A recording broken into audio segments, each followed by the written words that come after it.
Hello, and welcome to the 44th episode of our Adventures in Excordia campaign. I'm the GM Connor, and playing with us tonight are our lovely racers, Karen, played by Pyro. Boomer! What the fuck was that? Ah, I did post that one. Didn't post what? I didn't do that one. and Dario, played by Norfolk. Silver, played by Tristan. Good evening. Katira, played by Liv. I'm still trying to figure out the soundboard. God's sakes. Shane, playing Morgana. Beep boop. And Fergus, playing Zonkiri. Yeah. Tonight's gonna be one hell of a ride. Ba-da-ba-ba-da-ba. That one's gonna. Yeah. I know the sound I just did a cappella is gonna end up on that board at some point. God damn it, Discord. It's too much power for you.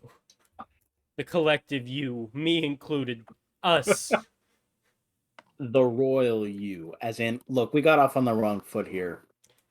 So, last we left off, you all had completed your months-long journey to get to Jaketh to have your ship repaired. Upon landing on a beach outside of Leverberry, Silver's hometown, you went and met his mother, a bubbly wood elf innkeeper, and his father, a emotionless stock photo edgelord.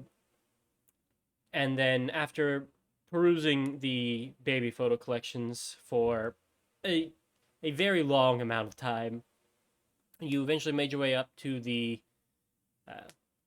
compound that Silver's aunt owns, where Aunt Apple had introduced herself and started talking to you all about your repairs that you need to get your spell ship flight-worthy.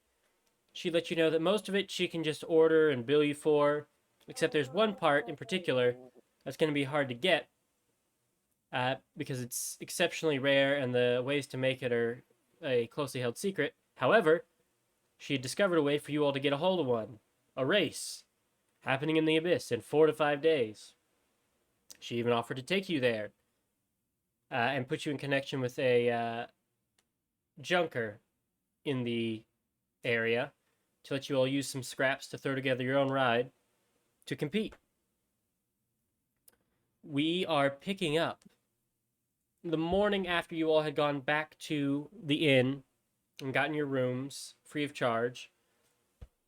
You all have woken up to the smell of breakfast being made downstairs, and the day is yours as I pull up the Elven Village music.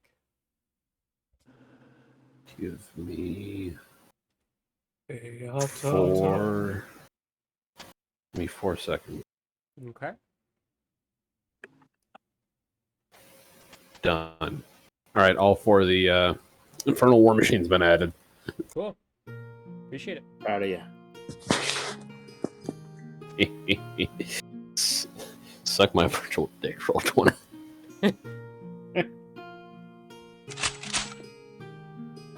Wait, they added like the whole sheet? I do love the amount of actions it says it takes to do anything, though, Fergus. Look at the Devil's Ride and look how many actions it takes to do a jump. Yeah. I can't see its actions and stuff. I can only see the bio. Oh, I said it to only be controlled and edited by him. I'll go ahead and switch that to all players. So, you all have roused, the morning is yours. Apple is taking you today, as soon as you all get ready, on her ship through the Abyss.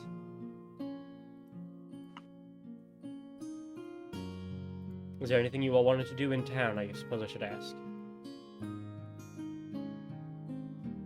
Aaron is being plugged into the universe at the moment.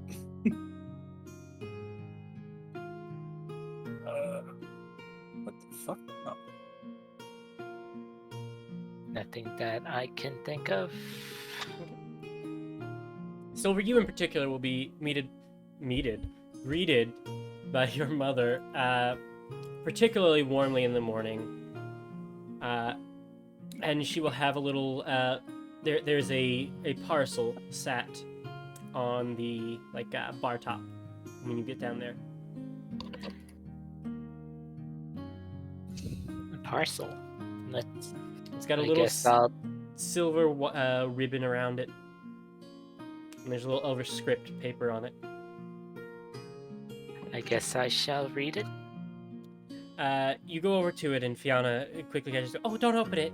It's a gift.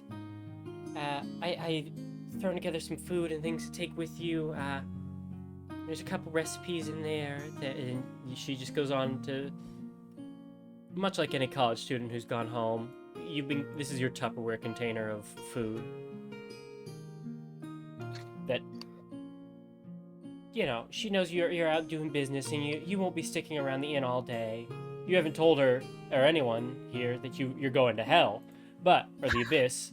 But Same she knows difference. you're not sticking around the town, so being the mother she is, she went ahead and made you a little lunch and dinner.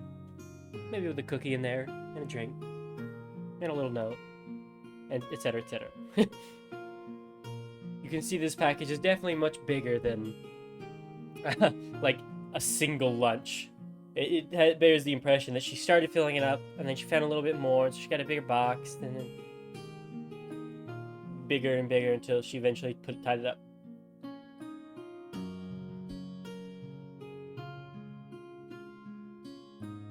So, ignoring the cursed ass shit I'm seeing in chat,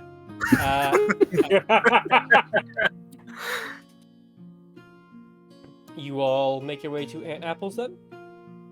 Yeah. Anything you Gift all want to wrap, get or do off the ship? Your ship.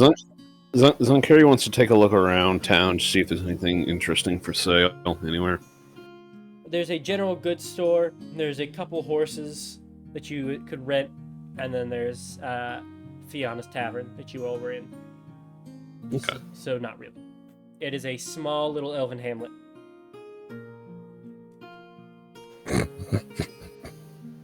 Yes.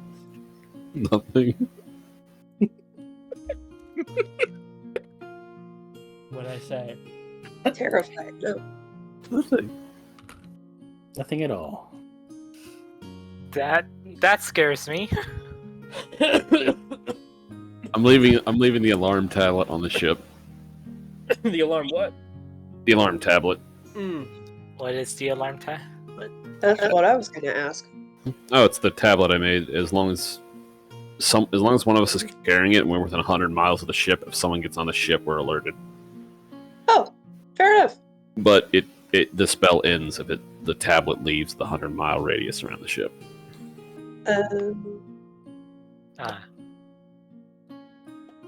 Can't exactly take it with us. Do you just switch it to a very... do you just turn it to the audible sound and plug it into the speakers and hope it'll spook anybody who comes on board then? Sure. Cool.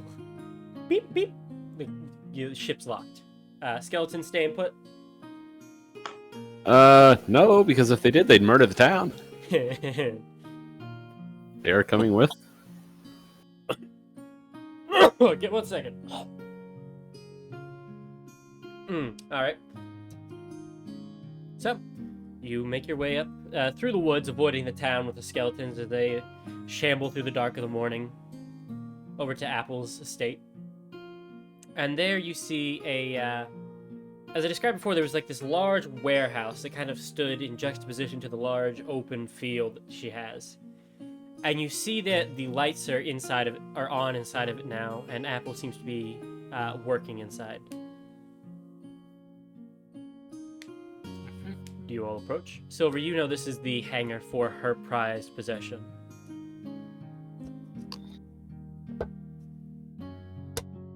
Yeah, I guess we'll approach. You All open right. the side door and open it, and stepping inside, you all will see this large, sleek, cherry red spell ship with a smooth, sleek exterior, a racing stripe down either side, like large. It just it looks like a sports car equivalent. Large, heavy guns, thick engines, well cleaned, immaculately cleaned. Just all together, enough to make everybody just whistle and give an oh damn. Yeah, thank you. Why? Only because I I'm can't unable to whistle. whistle. That's sad. Mm-hmm. So, you all step in, and Apple, who is currently got a couple bags set out, turns to you. Ah, you made it. All right. I take it you all are ready to. Where she sees the skeletons kind of slinking in. You ready to go? I believe so. Everyone here? Don't mind the skeletons in the Yes. closets. We're ready. As long as they don't put any. As long as you take them all off. I don't want to find any in my closets. A lot to clean. Anyway. And she takes a little, like, clicker off the table, clicks it, and beep, beep. A little, like, ramp door drops down out of the bottom. Runway lights appear. Come on aboard. Let me give you the tour. Cool. As you all are stepping up, the ramp has a slight, like, escalator effect on it, and you just raise up, and then the like landing area and or slash airlock that you first come into, you see a few spacesuits that she just walks by, and she proceeds to give you a tour of pretty much the entire ship. She walks you through the engine area, up to the helm where you all are going to be sitting, and kind of shows off, like, yep, here's my engine, the extraplanar fluid tanks, the so on and so forth. And after about like a half hour of touring, you all end at the helm. And it is probably the most advanced technology any of you all have seen, barring maybe Silver, who would have seen just occasionally a similar ship pass through here to his aunt. But it is very clear that this is the vehicle of an enthusiast who has spent years building and curating it to her specific taste.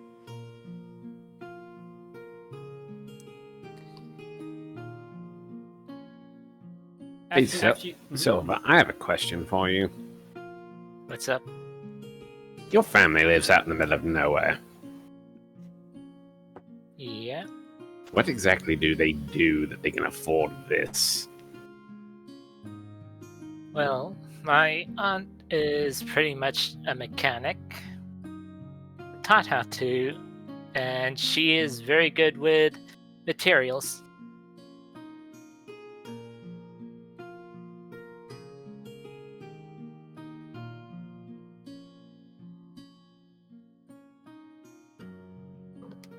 That's pretty much it. she is whatever she does to get that money, to get those materials, I have no clue. I'm guessing she does all. She's a very good racer. That's all I could say. By the way, I feel like I'm I'm imagining a Mamba from Elite Dangerous. Have to Google quickly.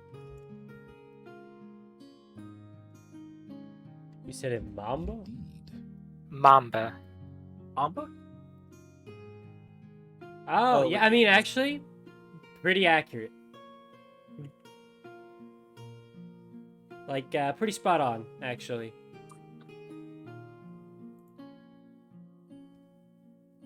Should actually pull that up on the recording as reference. There we go. Yeah. So, I'm gonna have to make note of that because I might save that and make use it as her art for the ship. Woo! So, you all take your seats, and a lot of the controls here, you see she has like she doesn't really have to. She kind of does the like sci-fi like wave the hand and like holographic screens pop up and prime everything. The ship seems to be built in a way that she can do it about by herself. She does give you all a brown paper bag or two. What is this for? You Vomit. Have you all Yeah. ever swapped planes before? Regularly. Right. Once. So we're about I to do ever a swapped? few in series. Fun. Ships like these can't usually jump to anywhere. So there's mapped networks and pathways that we travel along. And people build basically relays at certain nexus points so that we jump from, instead of here to the abyss, we jump from here to a series of relays that take us to the abyss. The end result being the same, but it will feel like we're plane shifting about 3 to 4 times in succession without break. It's a lot for new travelers, so just don't throw up on my floors. I will make you clean it. That is valid. Alright, you ready? Standard procedure. And you see the warehouse door opens up. This like barn-shaped building, the top of the roof splits down the middle and unfolds. Alright, here we go. This very silent, like low vibration rumble fills the room for a second as you all look out the large panoramic window. And you lift up. And in about 10 seconds, you break the atmosphere. Alright, she flips a few dials, switching the thrusters off of reverse immersion. Whole lot of science fiction lingo falls out of her mouth. You ready? As she pulls, almost like, you know those plungers from the old like pinball games? Yep. Pull it back and launch back. She Yep. pulls out what almost looks like one of those, except it locks as she pulls it out. She takes out a small tuning fork, places it into a receptacle next to it, turns it, and the small console that is sat next to her lights up green. And she's looking to make sure everybody's still with us. And Daryl, how are you doing specifically? Because you went on a very fast ship terrestrially and were doing pretty unwell.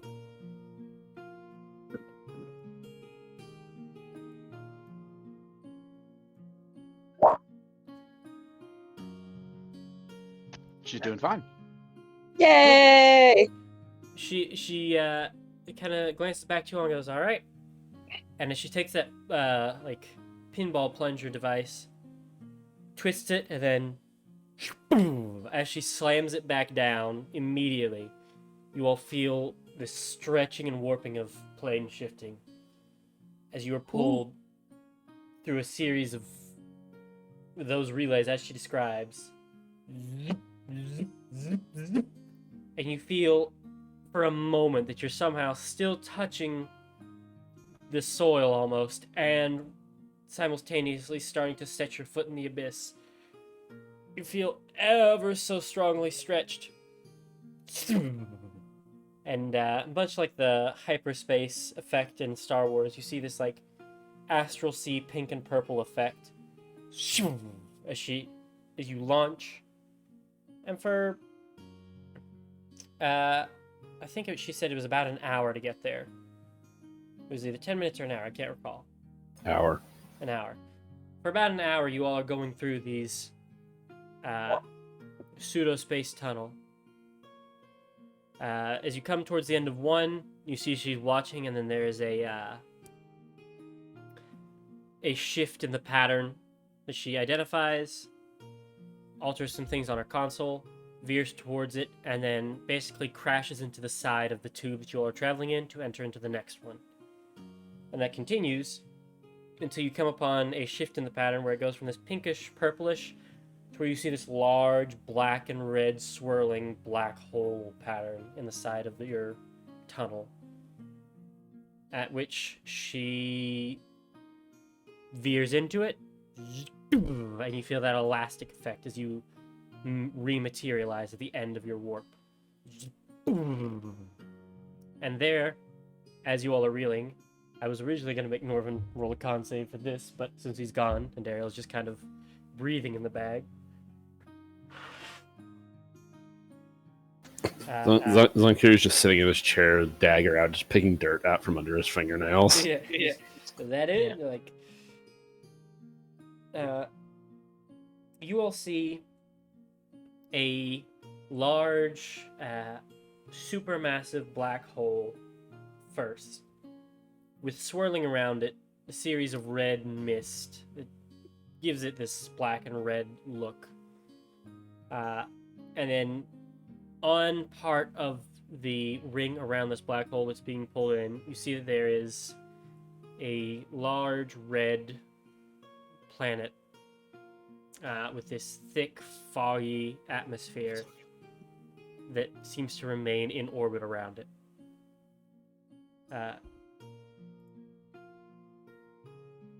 You pretty much. And as you spot it, you see there's a bunch of other tiny planetoids, little moons, asteroids, but spotting the big one, she points it out to you all. Well, there's our destination. If you have any disguises or things you were planning on shifting up, now would be a good time to prep it as we're coming in for a landing. And fairly quickly, you all descend below the smoke and smog of the upper atmosphere of the abyss. And you do feel, those of you innately sensitive to plane shifting, so almost all of you at this point, there's a slight asynchrony of time as you start to cross the atmosphere. As you get closer to this black hole, the time starts to stretch just a little bit. What Until you- peaceful voices. Say that again? What peaceful voices. Yeah. Whoosh. We're about to, it's about to change up. I think you left the radio on. Oh yeah. It keeps me calm while I'm driving, you know. You really don't want to miss your exit on a interplanar highway. It's one hell of a turnaround. What's this one that says Tokyo Drift on it? That's my special playlist. Back. Welcome back. Welcome back. Do you want to make a con save for the how you do it after the series of plane shifts? Sure. I'm gonna be bouncing around a bit, so I'm gonna be slow on things. Okay. Okay. You She's fine. surprisingly handle it pretty well. Nice. You dry heave once, but nothing. You keep it down. You're learning. You should. You after riding carrying 100 fucking miles up a damn pillar, she should be fine.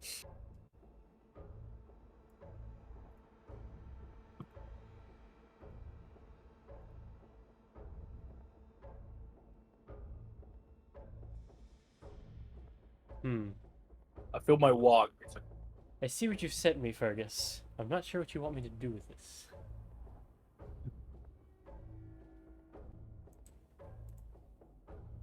I'm not. Oh, okay. That makes more sense. Let me turn up the ambiance a little bit because this is slightly quieter than the other. As you all start to touch down outside of the scrapyard, you can already see there's like a slight dust storm always roiling here. The planet's lit up by these like large magmatic exhausts that produce light, but otherwise the thick smog in the air keeps everything dimly lit. as you can already see kind of on the outskirts of your vision and the edges of the dust displaced by the ship landing. You can already see like some figures like waiting in malicious anxiety, waiting to pounce on their next victim. Smells like torture and torment. Gross. Right at home, huh? You will also notice that as she's touching down, all the weapons fully come on and just start to swivel. Just back and forth in their full degrees of rotation. And you notice those figures in the mist kind of back up a little bit more. Alright, well, we're here. I am going to be staying on the ship because there are monsters afoot. But my contact should be expecting you. Her name is Nephira. Just walk into the scrapyard, make your way towards the a building that looks less destroyed than the others, where somebody could live. And she'll be in touch with you and ask you about me and get you set up. She should have already been paid. Don't let her lie to you. Rightio.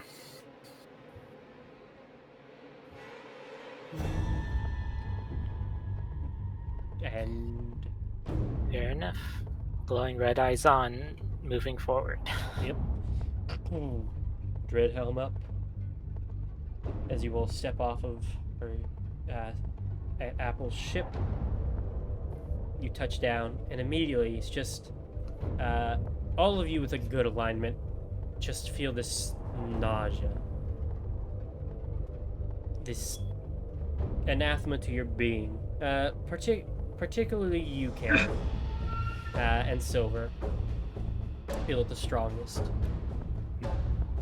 Just unnatural. You see corpses strewn about on spikes, hung. You see like actively bleeding out fiends, like limping towards the edge to throw themselves into a crevasse. Good. And you see, I did move you to the right. Yeah.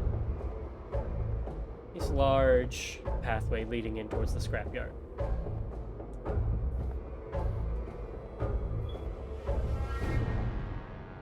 All right, well. Zankieri must be loving it here. Sorry. You turn around and he is on his palanquin, stretched out, laid back. You know the video for Horror's Hand? That's what I'm envisioning right now for you. Yes, exactly. Morgana, roll me a wisdom saving throw. Oh, fuck. Oh. Stop that.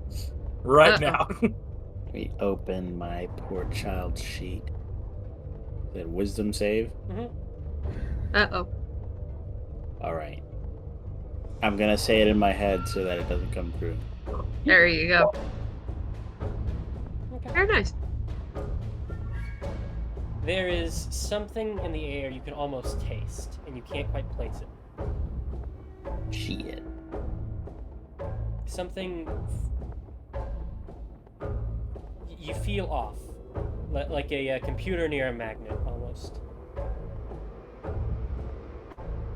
You feel a little scrambled and disoriented. A magnet. But you all make your way up into the No one's gonna give scrapyard. it to me. No one's gonna give me a little chuckle for that one. I didn't hear what you said. I didn't hear it. No lashes for Giacomo. He said, No, hell, I said that's a hell of a magnet, but Oh, because we're in hell. Got it. yeah. Got it. Worthy of an I'm Argonian. I'm lame, dude. I tried, damn it. You are not the failure. Well, let's not get hasty. Anyway,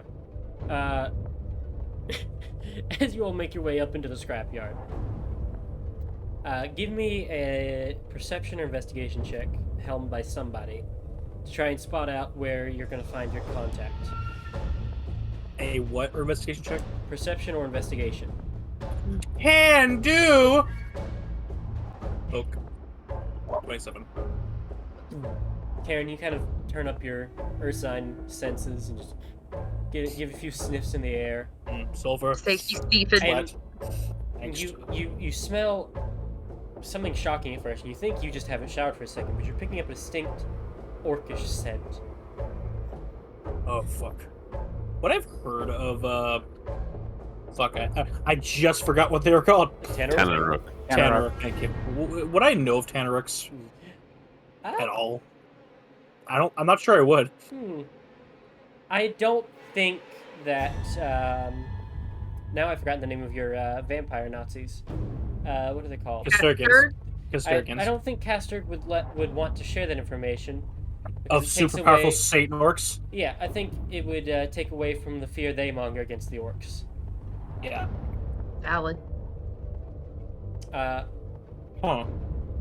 I smell orcs.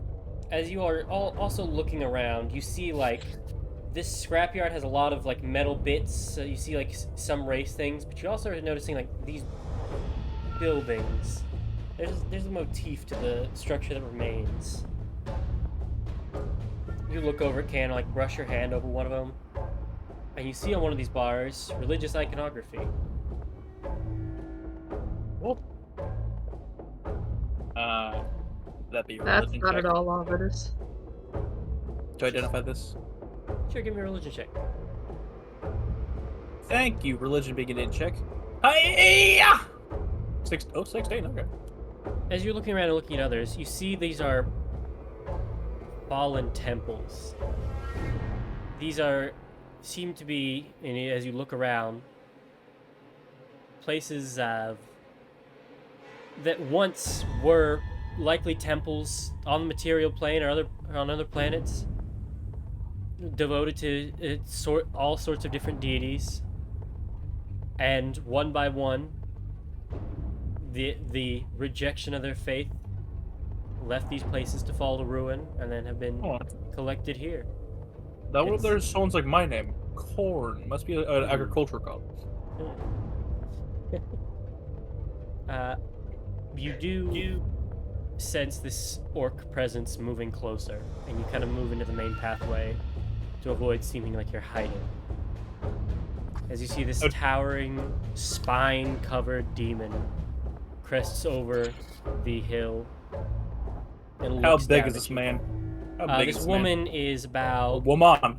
You Ew. see a 12-foot tall, like... Titties. Yep. Yeah. You see like a 12-foot tall, like good 400 pound of muscle individual. With a, Say covered 400. Yeah, say 400. Karen's supporting 300 just about at 7th bell, so she'd be a skinny bitch. Yeah, Karen looked up and was like, a healthy Fuck. 400 plus of muscle individual, Nice. covered in Karen heavy metals, spines, and carrying a large maul, still dripping with something, and glowing red hot at the end. "You've already Walking sold the. down to you. You don't have to sell me anymore." I'd I'll like to take- be. I'd like to be sold, considering I have barely heard a word he said over you. Damn. Damn. Get fucking wrecked. You sure you want to go there, Norvin? So, what's this chick look like? Like a 12-foot tall Tanaruk, a good 400 plus muscle, covered in full metal armor.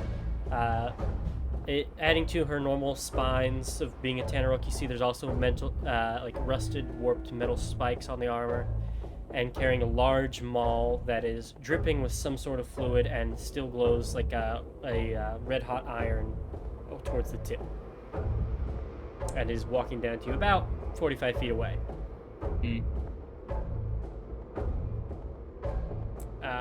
Once they get to about 30 feet, they call it to... What brings you to the scrapyard? Her name was supposed to be like Nizra for so right? Our feet. Her name was Nefira. Nefera. Are they speaking common? They're speaking Abyssal, so... I know Only it. Bogana can understand them.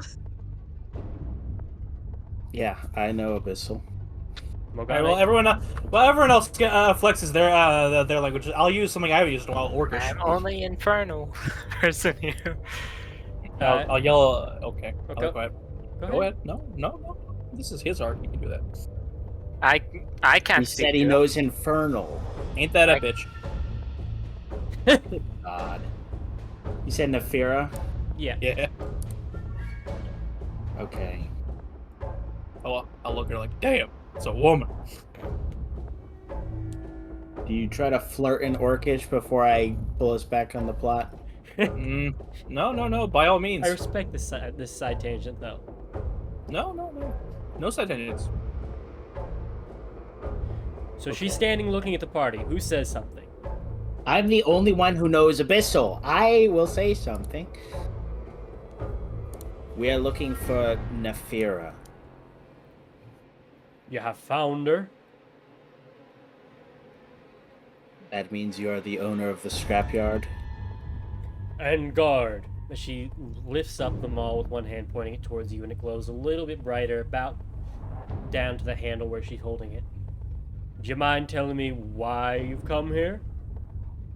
Well, in Orcish, I'll say, well, originally, we were brought here to perhaps get some scrap to make a ship on behalf of this gentleman's aunt. But damn, I think I'm about to sin. She turns to you and an orc responds, "This would be the prime place to get into some sin." And she starts Karen falls walking over, closer. having had a heart attack.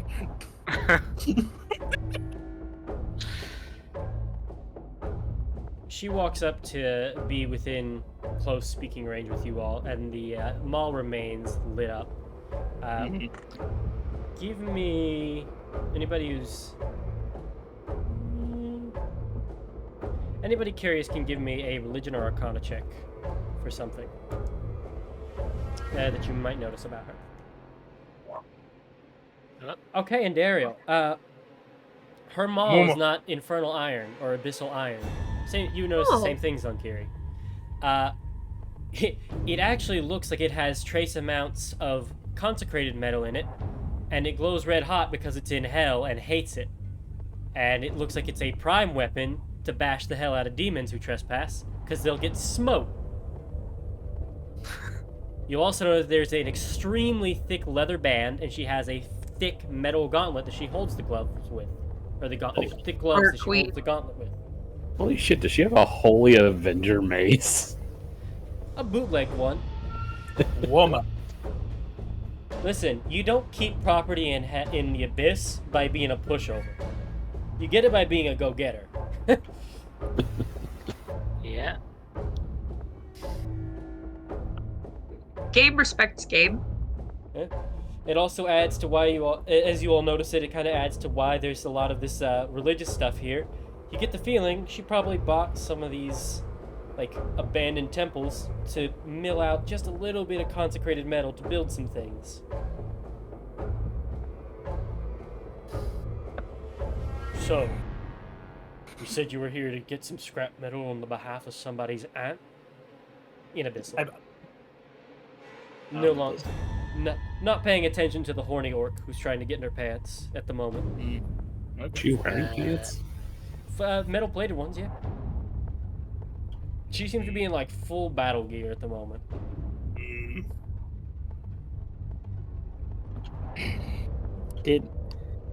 Let me ask, did his aunt say that this orc would know her quote unquote name, Apple? She said Apple had told you all that she was expecting you to be coming, and that she'd already been paid. I'd say as part of it, she would have told you that. Yeah, she'll tell you that the code name to let her know who it is Crab Apple.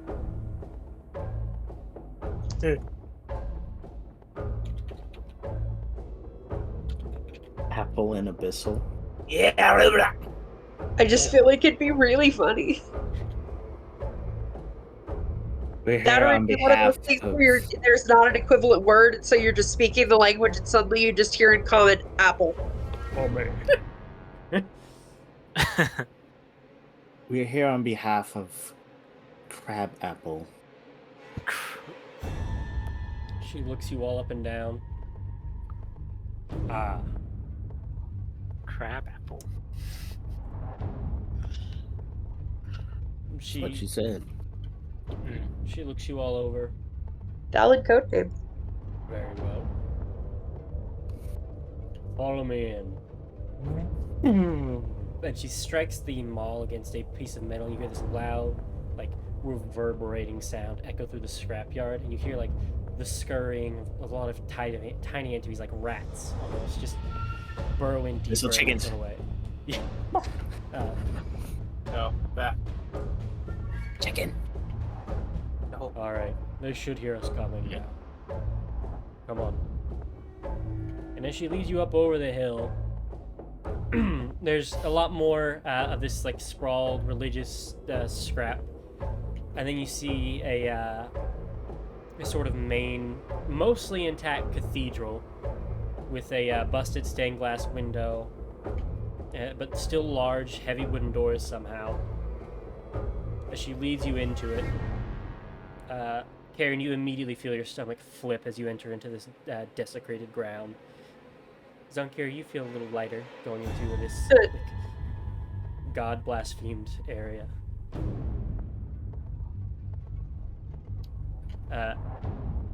But she will take you in, and you see that there's like a few assortments of prime scrap that have been set aside for you. Here's some of the basics I promised we could get you. Anything else in the scrapyard's up to you. But I'll warn you, you're not gonna want to go below the soil. Pick up anything on the top. If you're gonna rummage, move it aside. Don't stick your hands where you can't see.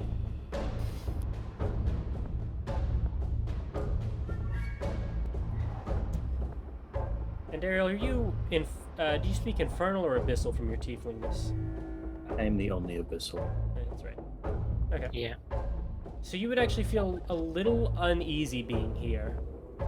On top of it, a little supernaturally uneasy, besides just consciously understanding it's a bad place to be. You feel a little bit like you're being watched by the air.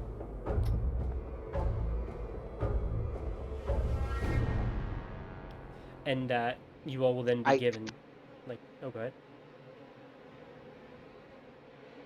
Just saying, all right. Oh, okay.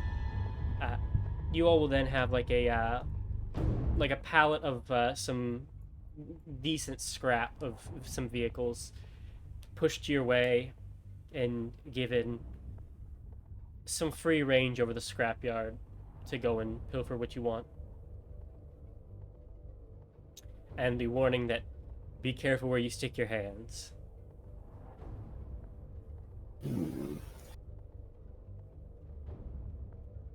Is there something specific lurking around? Sorry, Zunkiri.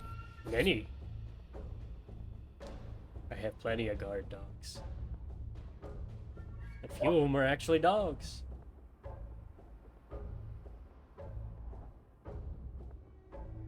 You there, lanky one. Pointing to you, Zunkiri. You look like you're deep in thought. Got anything to add?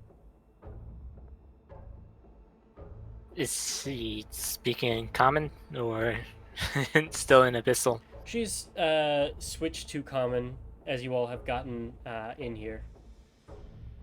Once we got past the crab apple part, she switched to common. I was just wondering if perhaps you had any more information on what it is this hell race is going to be.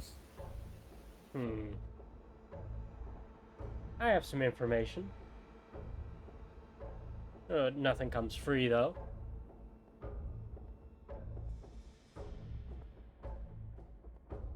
And she will go over to a stack that has already been sat out and grab a map case, a map scroll case, and go, if you want a heads up on some of the information, it'll cost you 20.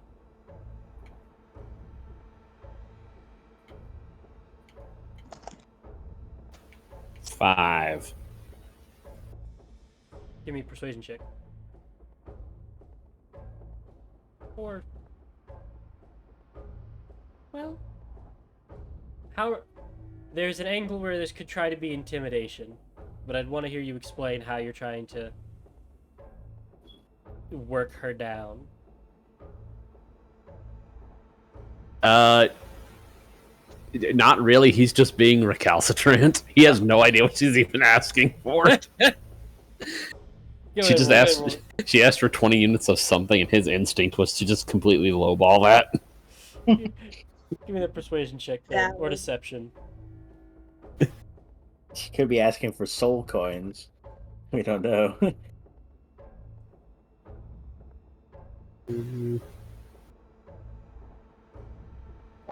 18. I'll bring it down to 15 for you, for a kindred spirit.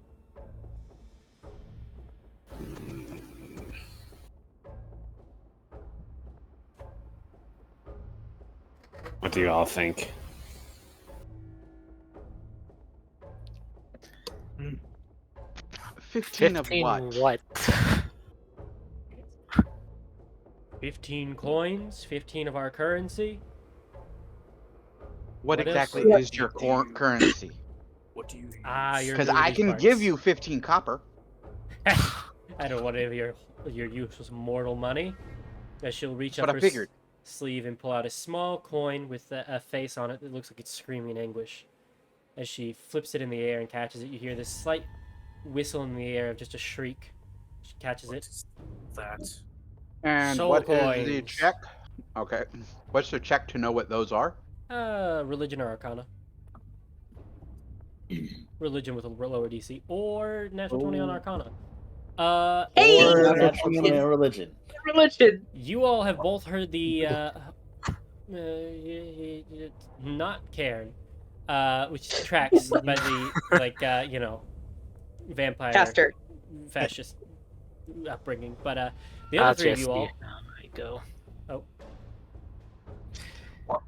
nope. Do I need to roll? No. Given his You family's actively location, actively consume souls. You know. Given Silver's family's vocation, I would argue for advantage for him at least. Yeah, I'd say that's fair. Mm.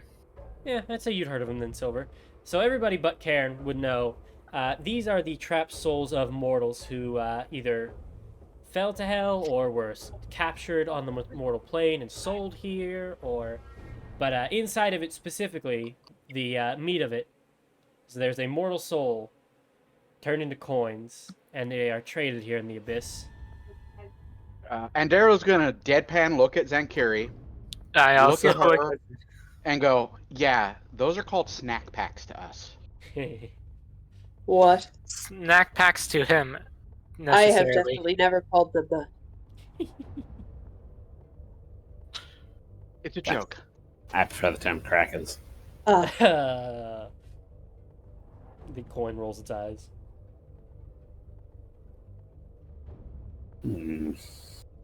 All right. Noted.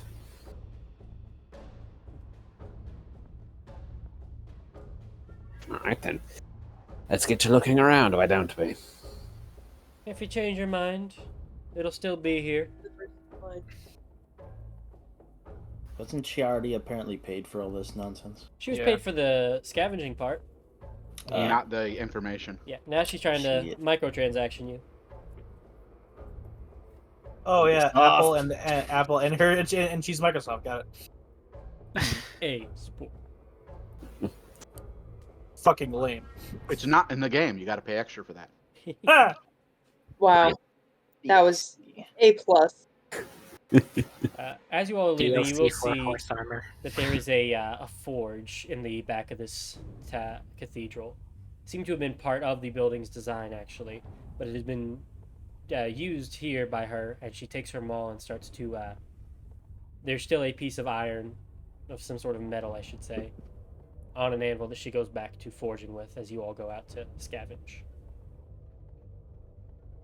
All right. Silver, Yep. why don't you start working on a basic design for a vehicle or two based on what we've already got set out in front of us.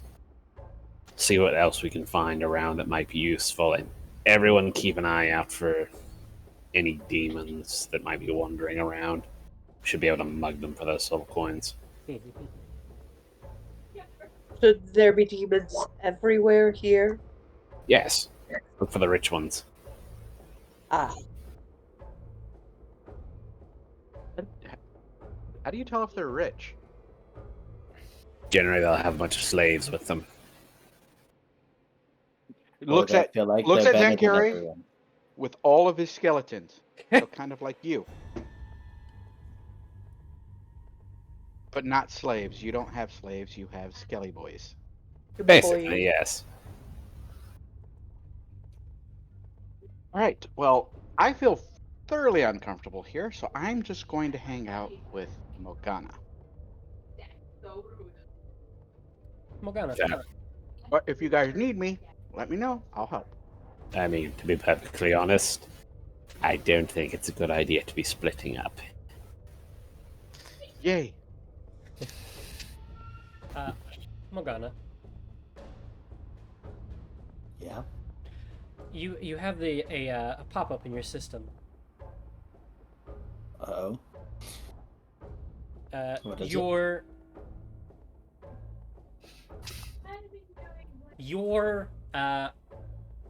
Your orb, that special piece of technology you got from the lab. Yep. It attuned basically to the material plane and filtered in natural energy into you and helped add an additional processing. When it's shifted planes here, it's starting to attune or have the ability to attune to the abyss. And your systems are basically asking, would you like to download this DLC? That is definitely a virus. yeah. Download the Abyss DLC. No, don't Well, do it.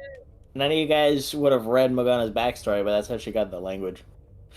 No, don't do it.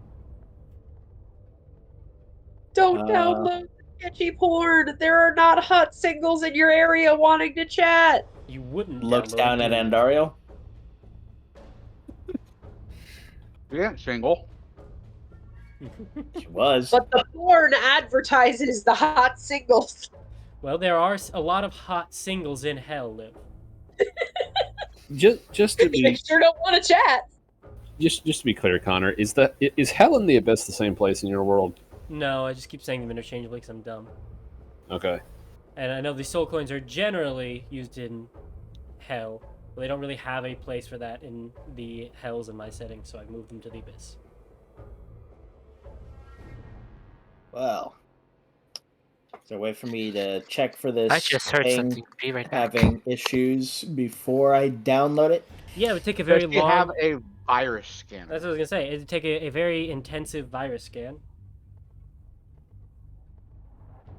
If I can do that, then I'll do it. You'll be at an impaired function while it happens, but you can do it while you move stuff. Or you can How shut long down would all the that way and do take? it. How long may that take? Estimate. If you shut down all the way, it might take an hour. If you keep going and doing stuff while you do it, probably about 4. Okay. I suppose I can do that. The stay on and keep scanning. Mm-hmm. Okay. All your ability checks while you're doing this have a negative D4 as if you were under Bane. That's fine. As part of your processing is devoted to the scan, you're at an impaired functioning. So, you all are scavenging and gathering useful pieces of scrap, and then you also wanted to look for rich demons. You all would pick up pretty clearly that there are very few entities that dare enter the scrapyard uninvited. So would you like to exit the scrapyard and go looking at the road that goes by it to mug people? Yes. Wonderful. Is everybody going to mug people, or are we splitting up a little bit? Do 2 groups of 3. Splitting up in the abyss, not a good idea. Okay. Agreed. Let's just ask. Just off Let's go mug screen, people. Swiper the demon just, aw, man. Swiper, no swiping. It's just a, what is it, Glabrazu, the one with the big claws. Just, In Warhammer, I like to bait enemy armies. That transverses into other things too. uh-huh. Sure, buddy. You all make your way out of the scrapyard, and you will find a portion of road. I would like to ask for somebody to make a perception check to spot out. Might I try something first? You may. I have funky spells prepared. Oh, good. Uh-oh. Oh. Nice. I don't suppose you have Fabricate prepared today. I do, actually. I knew we were going to go build this, so I switched up my spell list to a bunch of funky spells that would help in things like locating parts we need or building things. All right. Targeting soul coins, I'm assuming. Yes. Okay. About an hour after you all go out there and set up, there will be a figure atop a nightmare riding past, and you will detect a parcel of soul coins on their person. How far away are they? Currently, they're 100. Wait, no. Well, within 1,000 feet of you. You picked them up like at the edge of the spell, so.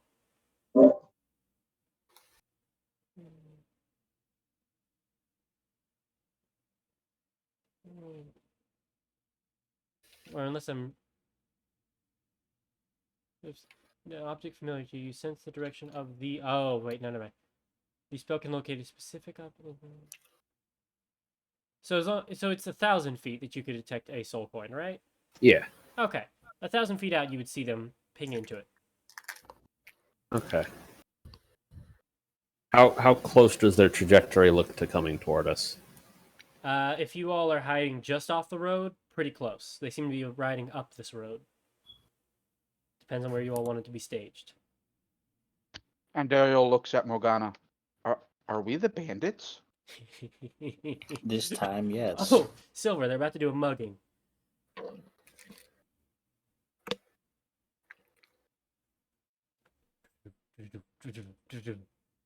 The horse and rider coming up.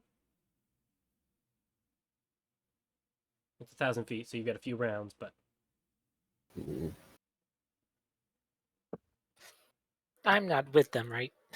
no, everybody is together because they Okay. said splitting up in the abyss is a very bad idea.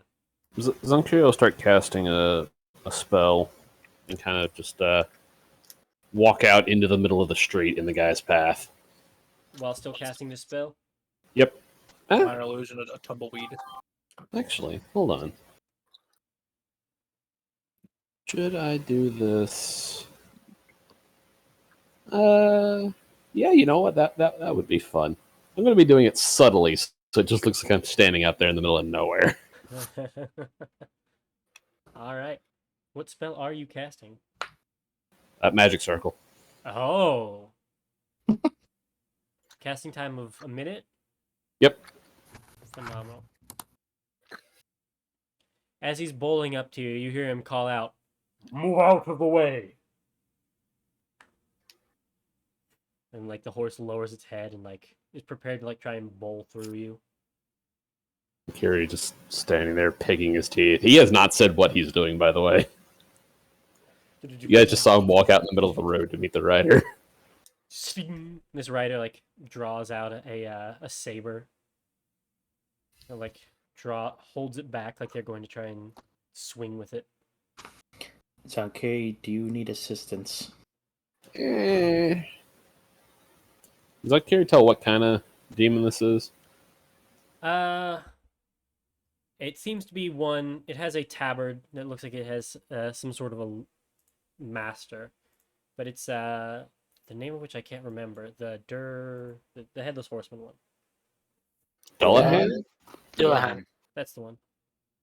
That's not a That's an demon. undead, man. That's an undead. That's a not fairy, dude. Fairy? Yes. In D&D, it's an undead, but Well, congratulations. Yeah. This one's trapped in the ownership of a fiend Huzzah. because Connor misremembered. okay. Why the fuck are they undead in D&D? They're fucking fairies. How the fuck does D&D do anything? I mean, it makes sense. And anyway,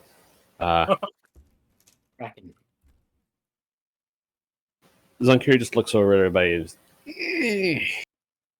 I mean, not exactly something I would consider. Well, I guess it could be considered dangerous. Just Would you prefer assistance? I think I'm just going to tell him to stop. I'm sure he'll listen. As you're having this conversation, like the dude's actively charging towards Zonkiri to like attempt to lop his head off, and he's just like, I'll tell him to stop." Well, once he gets about within 10 feet of Zonkiri, Zonkiri's going to finish up the spell and just look at him and just say, "Stomp," as the magic circle appears. And it does. But he slams against the magical wall. His horse, the nightmare as well, just. You hear the whinnying of a horse and the cry of this Duan. Ah! Ooh, that looks painful. And he tries to swing. Hits the magic circle. Just, what is this? Highway robbery. Move activate his trap card. He then turns to look at the rest of you all starting to emerge from the side of the road. That was very impressive. Thank you. All right, hand over everything you have, and well, yeah, just hand over everything you have. My master will not allow me to lose this payment. Your master being One who values his privacy. Oh man, this guy is so lucky I'm not level 14. Your master being me. Not saying. Under new management. And Dullahans have a low enough intelligence that you hurt me, Connor. Well, we know where this one is.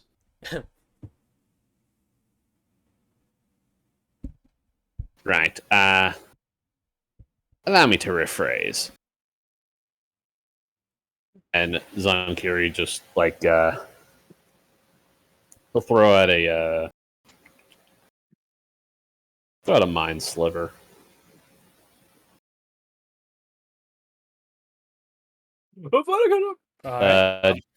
Can this guy retaliate? If not, I'm just going to kill him. I don't even know what his. I don't think he has anything like. He will attempt to throw the sword at you at one point, but even if it hits you, it's just you're fine. Good. Now the rest of it. That'll elicit a golf clap from Andariel. You should really control your anger a bit more, otherwise you might lose your head. He screams literal fire that bashes against the magic circle and just goes nowhere. Yeah, and over the course of the hours, Unkirill, just dead him. Just eventually he just crumples in and boom, pops.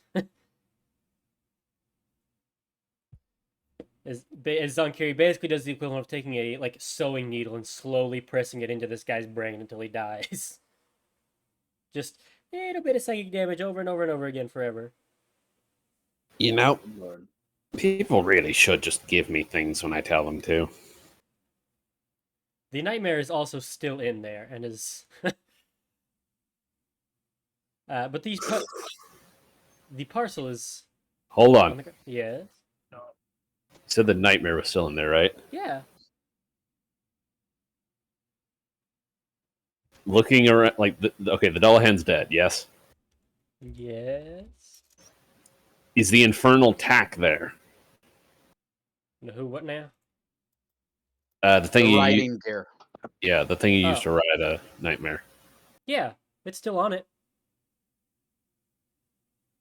You just fucked up. Free horse. Okay.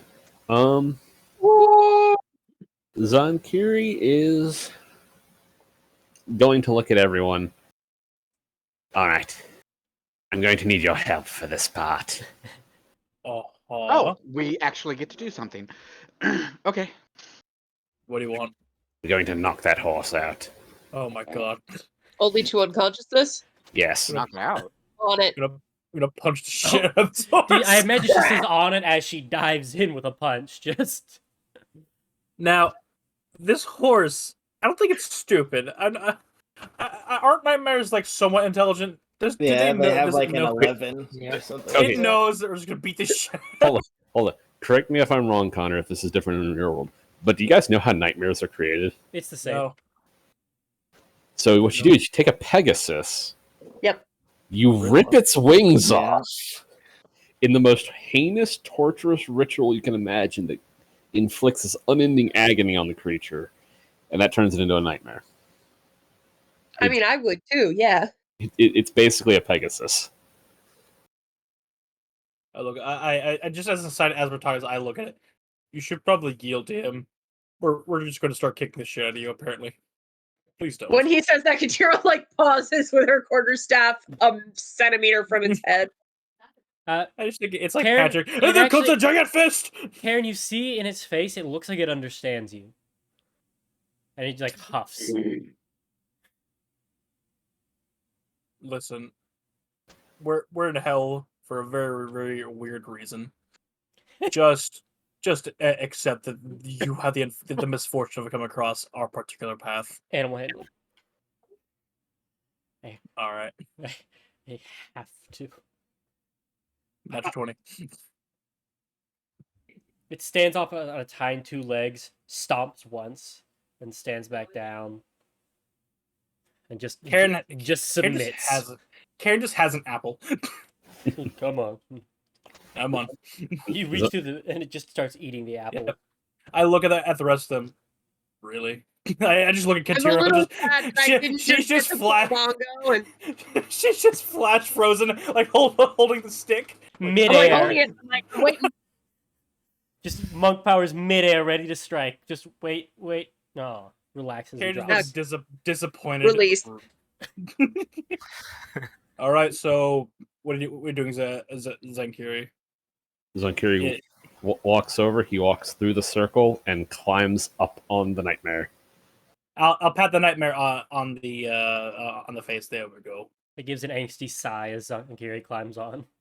Trust me, I know what you're feeling. And Zonkiri will spend the next hour attuning to the infernal attack. Is Alright. there perhaps an description for this thing? Oh. Fucking no! You gave it to him. Do you want me to go find it real quick? I've got it. Please do. I just pulled it up. Okay.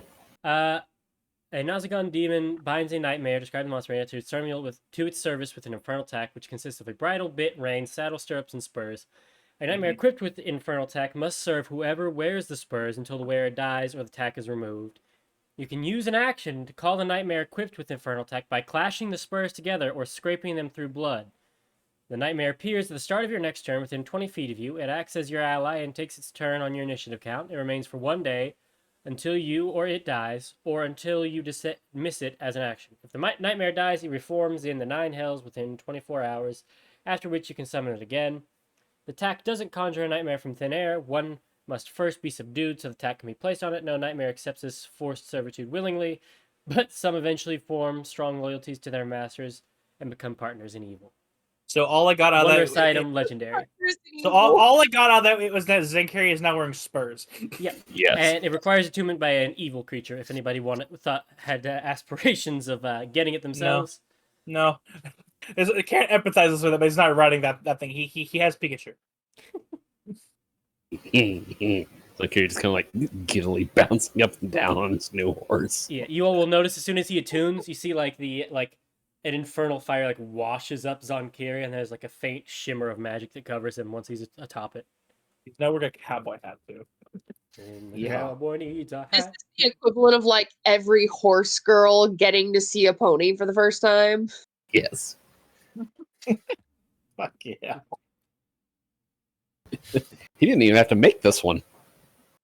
The parcel has 30 soul coins, by the way, when you get to it. All right. Oh yeah, the reason we actually did this. Huh? Oh yeah. I don't like this. I'm not gonna lie. Hold on, wait. While Zonkiri's doing this, who picked up the bag of soul coins? Karen. Hey Connor, you want to tell him? Go ahead. Go on. I'm joking. Do something to Karen again. Do it. Come on, bring it. Bring it, coward. Come, Nerevar. Friend or traitor? No, just traitor. Nerevar. I'm assuming you're talking about what happens when somebody picks up a soul coin. I'm holding the bag. Yeah. What happens when you're carrying them? What do I hear? What they hear? What do I see? What do I smell? No. I think it's the second paragraph. In the handout you gave me? I gave you a handout. For Infernal War Machines. Oh no, I'm talking about soul coins. Fuck ideals. Okay, let's assume something bad carrying happens. a soul Let's- coin, to hold a soul coin, is to feel the soul bound with it. Overcome with Oh. rage and fraught with despair, an evil creature can carry as many soul coins as it wishes, up to its maximum weight allowance. A non-evil creature can carry a number of coins equal to or less than its constitution modifier without penalty. A non-evil creature carrying a number of soul coins greater than its constitution modifier has disadvantage on its attack rolls, ability checks, and saving throws. So Karen, as Yeah, you pick drop up the this bag. bag, you immediately feel this scream of 30 souls in anguish crying out for freedom. I drop the bag, and I pull up my holy flail. Someone take this thing away from me right the fuck now. You said only evil characters can carry it? Correct. You can Okay. you can carry a number up to your constitution modifier. I don't have 30 con. It would be modifier anyway, honey. Come take the goddamn bag. Morgana goes and picks up the bag. Oh shit. Is Morgana evil? Yes. Then there's no problem. What? And you throw it over your head. I thought Morgana Shocker was of neutral. lifetime. She's been open about this. I just wanted it to be admitted. So Have you anyway. seen what she's done with those fucking chainsaws? On our enemies. Uh-huh. You'd be surprised how easy it is to convince Morgana that something's an enemy. Fair enough. By that logic, have you seen what Zonkiri has done to our enemies? We weren't question- I we were would- never questioning your your morality. Yeah. No. We've all known Bubs on Kiri. No, what? I'm astounded he isn't lawful good. Well, Morgana will just pick up the bag, tote it over her shoulder like nothing happened. Karen, Seeing, roll me a perception check.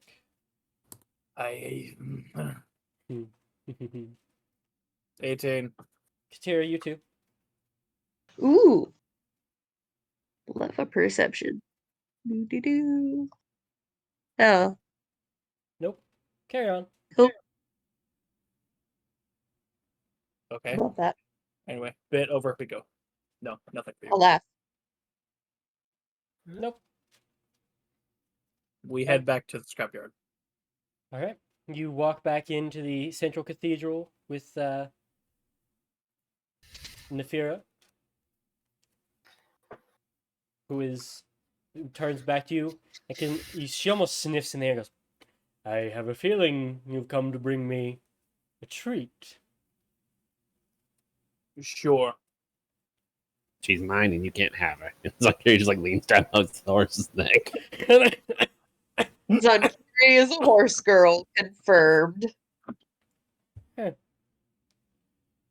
the I horse, think I'm- ride the I cowboy. think I'm gonna kill Connor. Oh my god.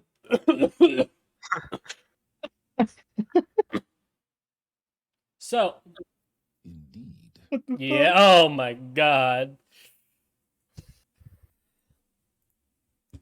So, you drop the 15 soul coins onto her. I hate Yes, I well hate that I done, I just will. opened the soundboard to see what else you all have added. Oh my. You are monsters. Nervar. Come Nerevar. No. Oh dear God. Morgana will sort out 15 of the coins. One, I'm And- offended. You thought any of them had anything to do with what? With my shittery. They're all you. They're They are all all me. They're A all me. royal you. Trust me, if I knew how to do it, I'd be adding him too. I just don't know how to do it. I'll show you. No. So just add sound files to it, basically. Anyway, you count up 15 coins, give them to her, and there is a little thing back towards her forge that she puts them in, almost like a coin slot. Just slots them in. All right, I think this will do you fine then.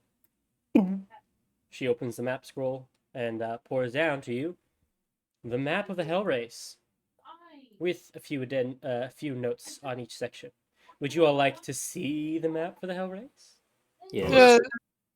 No, Connor. Okay, I'll move everybody but you then, Norman. Low key, I wish you actually could like separate the players. You can. You can. Can. You grab their actual name and drag it to the page you want to show them. Show him. Just drag Zenkiri to a map. Well, he won't notice any difference on his end, but if you want, Pyro, share screen. Okay. I can share mine. He can't. I'm showing you how to do it on my end, and there's nothing spoilery that you'll see. Okay. So, I mean, when you've got this bit open, you just grab a player's name, and it'll put a little icon of them there, and then that player alone will be there. And then when you want to put them back, you grab that token of them and hover it over the bookmark that says players, and it'll rejoin them with everybody else. Holy shit. Yep.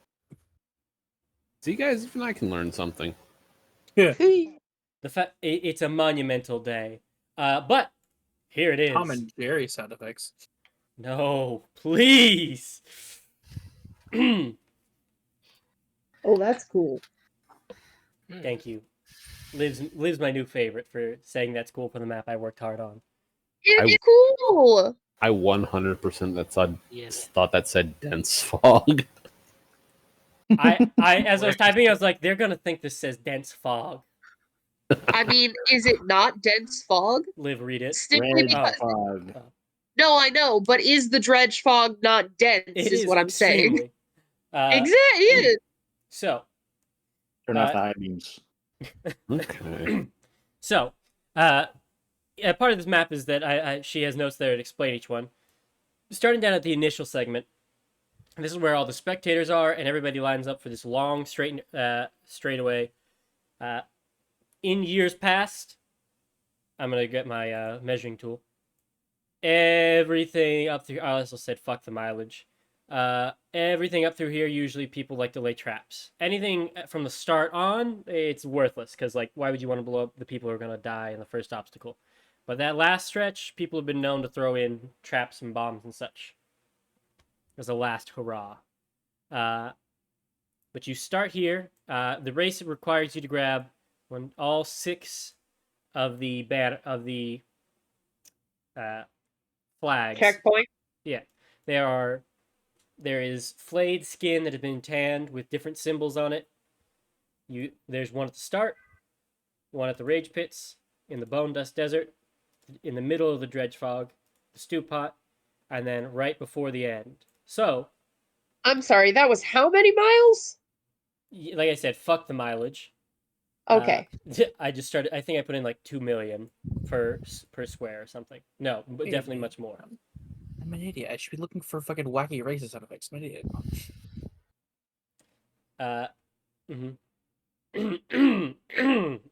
So as you'll see here, you go from the Andromeda Galaxy to the first pit, the first portion, the first obstacle area of the race are the rage pits. They are large geysers, basically. A lot of them will boil up with demonic ichor, as well as being home to a lot of some worm-like creatures that have been known to sense the vibration of the race and dive up for a snack. Then, moving on to the Bone Dust Desert, which is made of ground up bodies and spread into the wind, and also populated by these ethereal demons who like to grab racers off their carts and smother them below the sand. It also is populated with the ruins of some old settlements that were bowled over. All the while dodging these large kirsts, I think they're called, or karsts, that jut up out of the ground. Then come to the dredge fog, which is an ethereal, maddening mist that swirls in perpetuity. Driving through a near visionless area, you come up to the stew pot, which is a large body of molten.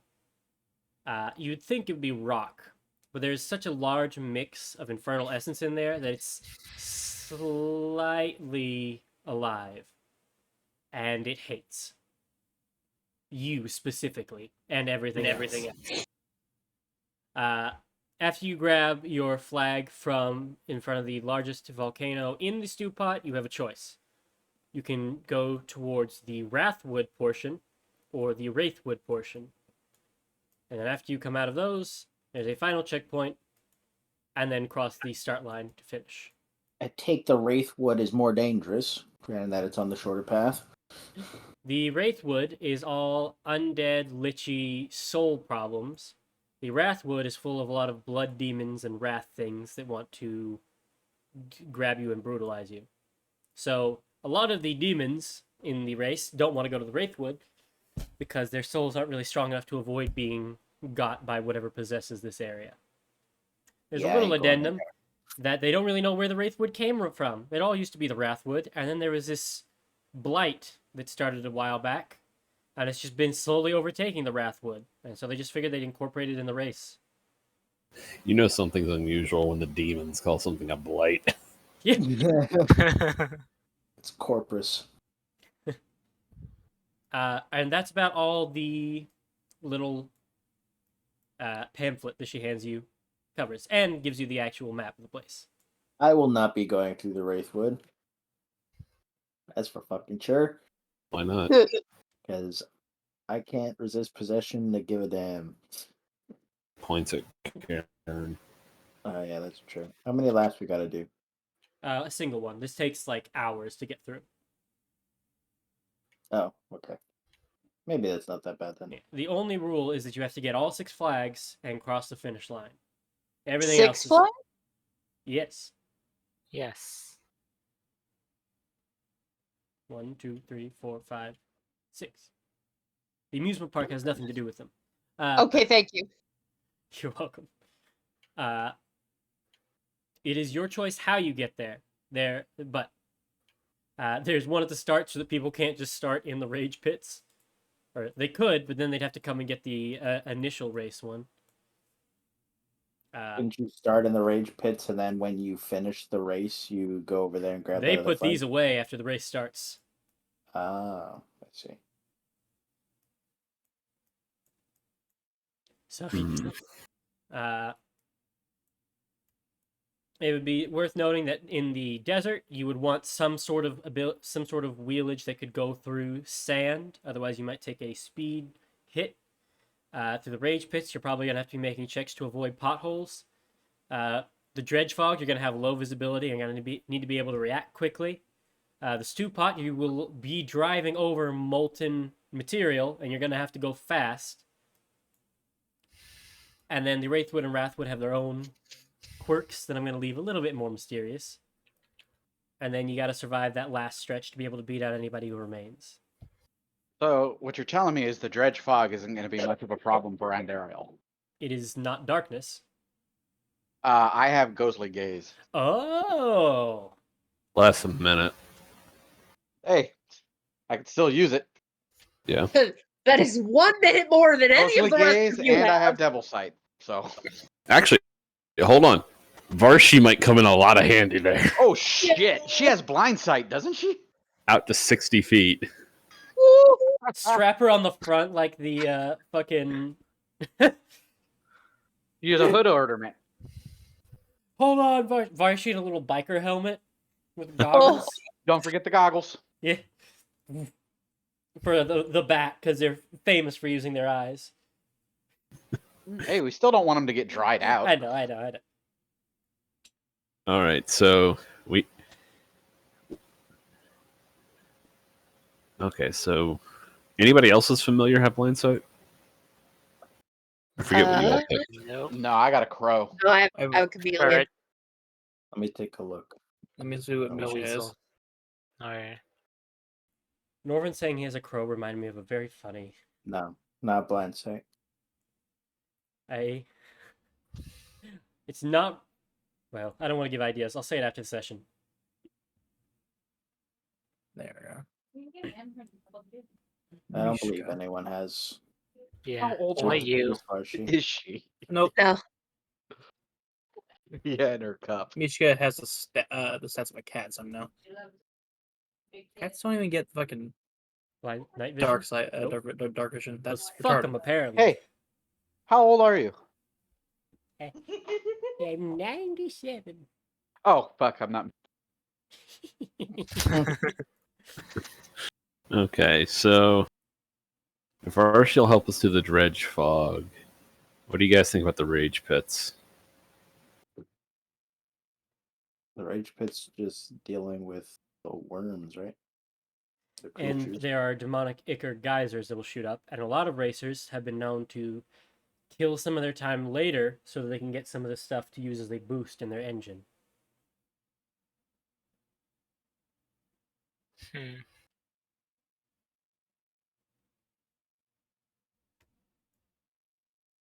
Because, for those of you who are unfamiliar, if you pour demonic ichor into the infernal engine, it gets a boost. Oh. It also makes it more likely to explode. It does. But they're demons. Why do they care if they blow up?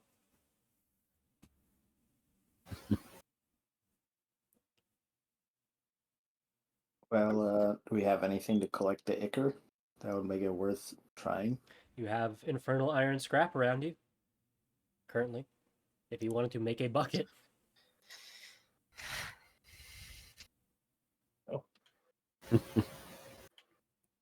Okay. I need to see the PDF again to see what it exactly does. Scroll up.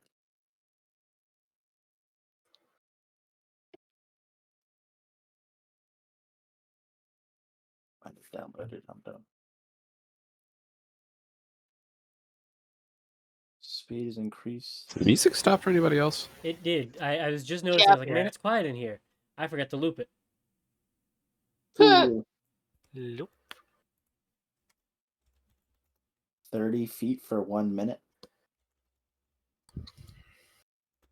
And you have a 5% chance to blow up every turn. That's very dangerous. Yes. Yeah. It's actually not as bad as it sounds, because if the engine blows up, all it does is reduce your speed by 30 feet. Which you'll notice is also how much it speeds you up. Yeah. You How long just does really, it- you just need to fix it before the effect wears off.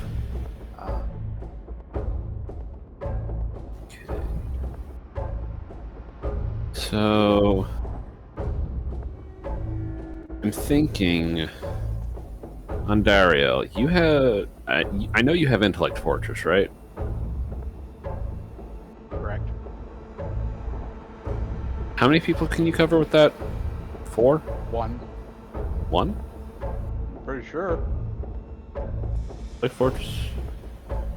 You cast it at 5th, right? Yeah, 5th. So 3 people. Oh yeah, 3 people. Okay. So if you and I both cast it, we can give everybody advantage on their... Wisdom and charisma. Yeah.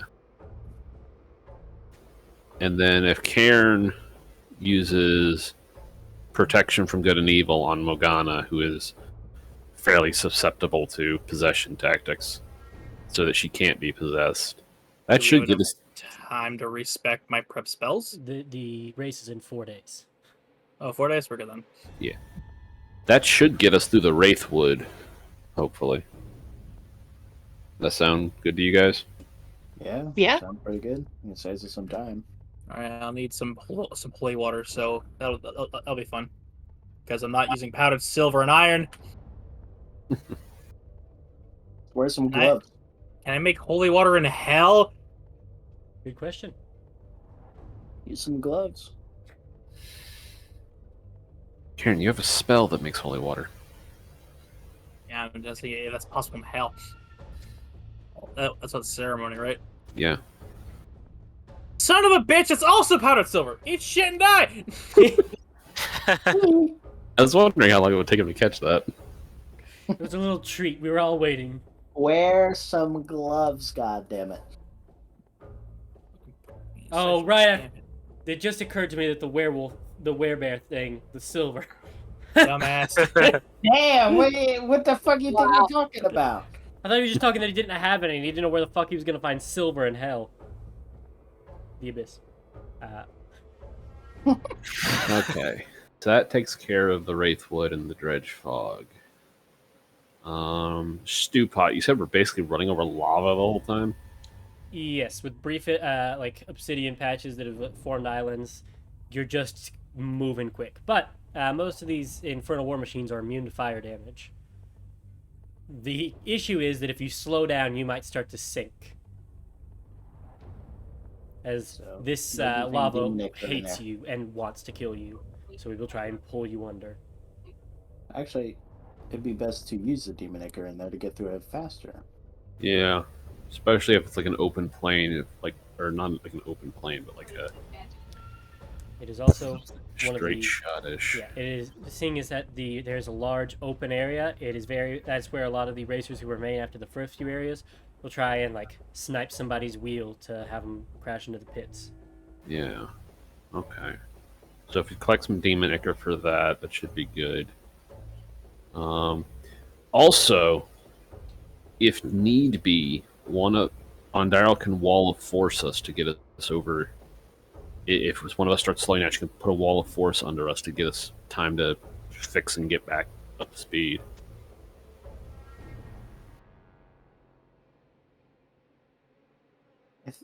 Have we decided on what vehicles we want to do? No, that's part of what we're doing right now is figuring out what we need. Gotcha. Are we making a vehicle for each and every one of us? Or We need at least 2 because yeah. Yeah. unless we build that big ass one. Well, no, Okay. technically speaking, a scavenger could hold all of us, Yeah. but I think 2 is probably the best idea.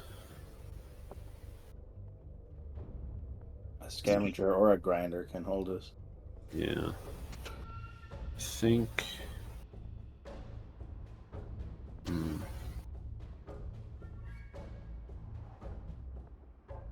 Kinda. Okay, I need a closer image of this. Okay. Scavenger is also the only one that doesn't have bladed wheels, it looks like. Yeah, it has crushing wheels. The demon grinder has crushing as well. Oh, it's the title. I was looking at the actual image. Oh. Like the demon grinder and the tormentor both have like saw blades for wheels, whereas the scavenger looks like it has like actual tires. I thought you meant the ability crushing wheels, because everything but the bike has it. No. Because if we're going over sand in the desert, we don't want something that has a low surface area for contact, because that'll just get stuck in the sand easy. That's why vehicles that go like you see like ATVs for beaches and like stuff for coastal patrols all have those huge tires. They're like balloons. Yeah. It's because you want a large surface area to keep from sinking in the sand. That's why treads are useful in sand too, right? That's why they're not. Oh, that's why they're not. Yeah. Sand tires are actually really smooth compared to normal tires. Anyway, so I think 2 scavengers would probably do us the best. What do you guys think? I'm going with y'all on this. This is not my area of expertise.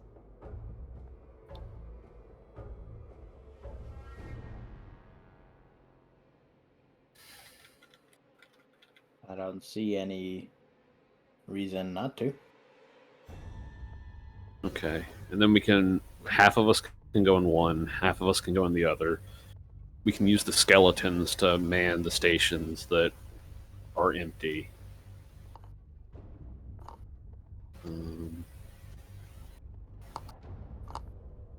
Okay. Can't do the last part of that message because I have my book open.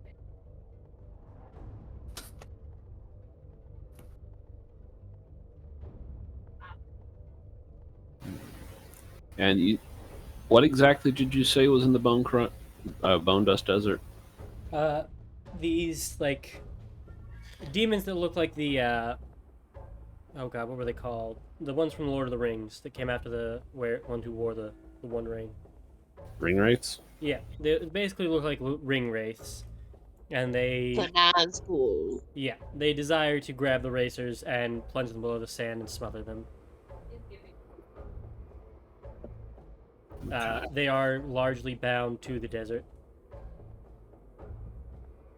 and otherwise they can be slightly ethereal, as in like pass through walls and such, but they cannot just chill in walls. They would be forced out if they tried.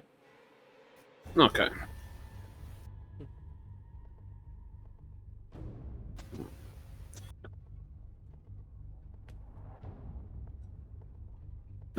Anybody else have any ideas?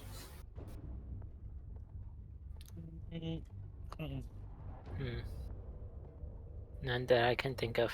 So is only Mogana got land vehicles proficiency? Yeah. Yep.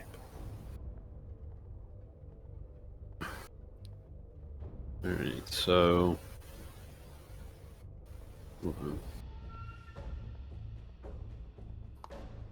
So sometime over the next few days, I need to try ceremony counter. So I need. I think I have silver, specifically with gloves at some point. No, those are diamonds. I have 75 in GP or silver for something. Don't remember what. So... Okay.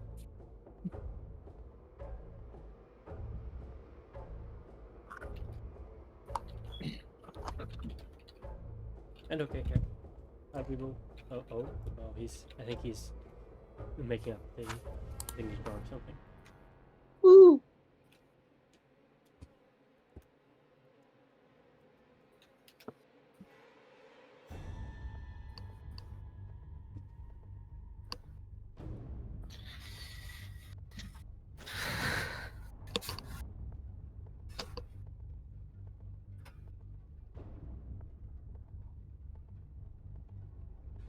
Since last session, I just think it'd be fun to have Morgana and a motorbike. I have to fill the void. That's too quiet. What? You use the soundboard? He did. Fucking Scooby Doo. I have it muted now. Yeah. I've left it on. Oh, No, fuck! Not the Among Us sound. I'm gonna turn that one down a little bit. There we go. Oh, you can edit individual ones. Oh, that's cool. As I upload them, yeah. How does that look for the 2 carts, guys? We got Morgana, Ondario, because I doubt they would go in different carts. Probably not. Morgana and Ardariel in one with Karen, so Karen can hit Morgana with protection from good and evil when we need. And then Katira, Zonkiri, and Silver in the other one. Yeah. I do love that you put 2Ks. Why you changed it? I was wondering about that. Only says that's your name start with the same letter. I did initially think, I was like, oh, Katira's getting her dream. She's getting to share a little car with the... Hey, Pyro, Yeah, what's up, man? stop. Sure. Whatever you say, Daddy. Stop that. Forever. Never. I mean, Okay. it would be kind of if there was like anything that needs to be engineering. The two engineers are on one vehicle. No, I'm sure it'll be fine. So I I was can use my vehicle proficiency on checks for the vehicle, right? that should give you advantage, yeah. So that's the thing is that Morgana's the only one that knows how to drive, Yeah. and Morgana's the only one with a driver's license. Good to know. you should be happy. You're the one driving the other car. I'm what?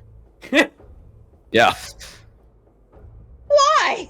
because we need Silver available if something goes wrong. I need you to roleplay the moment you tell Katira she has to drive a car. Just throwing her the keys and go, alright, you're up. Why am I thinking of Soldier, you have Connor's land driving vehicle lessons? proficiencies. in- We walked everywhere. No, I want to. Hang on, I think Silver was about I to want bash the me. race. You said you could only think of my driving lesson in... Here's a Paragon of Road Rage.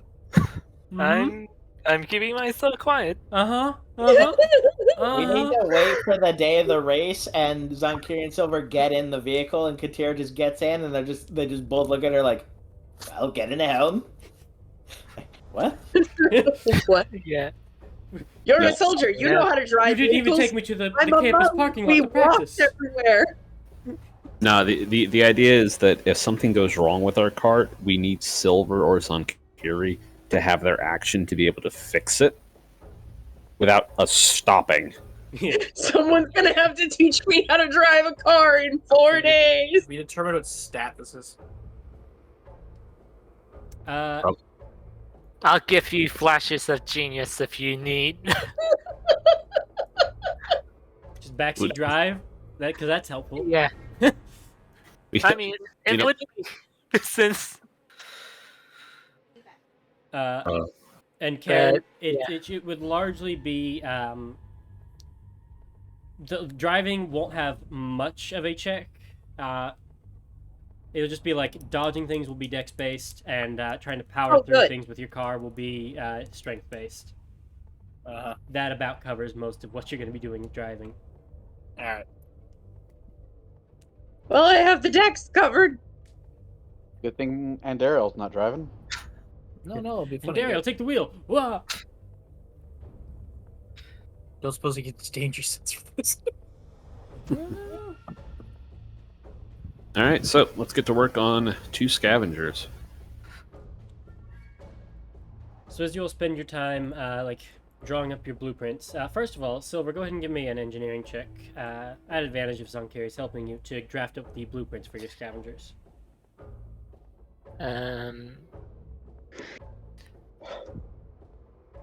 How about if I believe Zonkiri actually has better engineering than me, so I could give him advantage.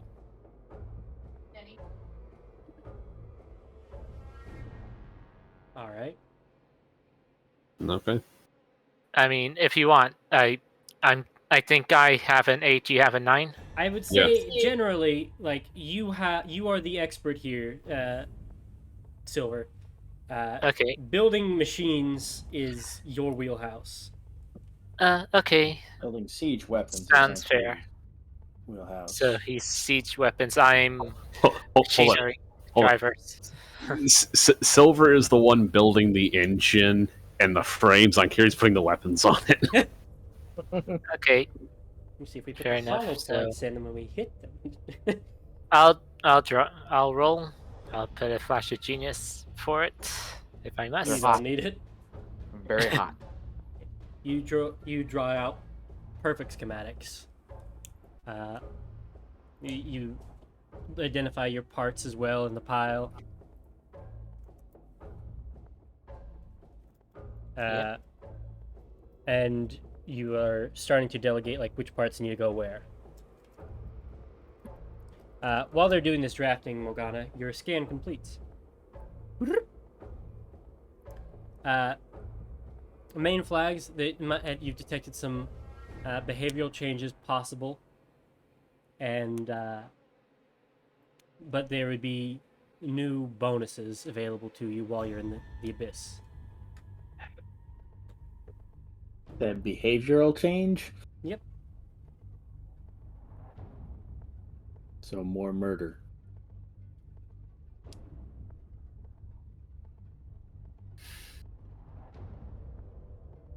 What do you guys think? Do you They're the bring ones this that up have with to deal with your it. very worrywart girlfriend? Yes, Morgana will bring it up with everybody. She'll flat out tell you no.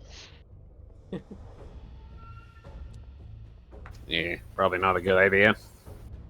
Yeah, Generally- especially when we need the race, we probably need you the most focused. Personality change will have to be an adjustment. Generally speaking, behavioral influences from the abyss tend to be bad. Driving under the influence is a bad idea. You wouldn't print a car. That's enough I common wish sense it slapped into her to refuse it then. The option remains if you change your mind, it'll take a 10-minute restart to go into effect if you change your mind. I imagine the loading music is just the Doom theme. No, I'm listening to Caleb music. Fair. All right. What next, Connor? Well, you've drafted up your blueprints, and you have it's a bunch of decent scrap. With Zonkiri's fabricate and Silver's tinker tools and artifice knowledge, you can reasonably assemble these. I would like Karen and Katir would likely be on the job of going to spot out parts that would be used. Because while The fabricate perception, can, bitches. while fabricate can, shift things around as they need be, y'all are still going to need some quality materials to start with.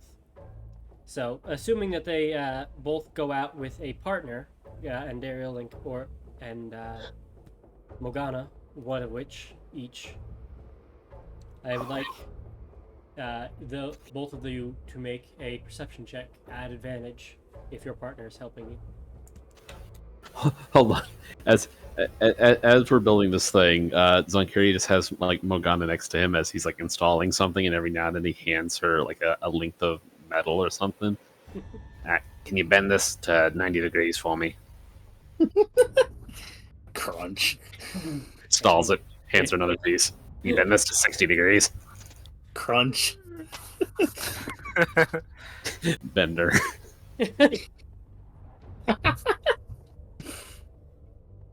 God. Okay, so who's rolling perception?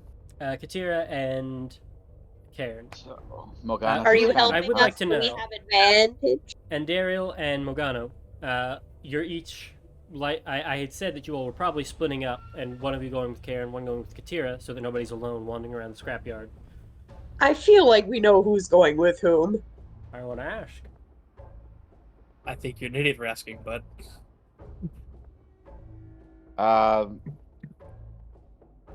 I mean, Say it. I don't.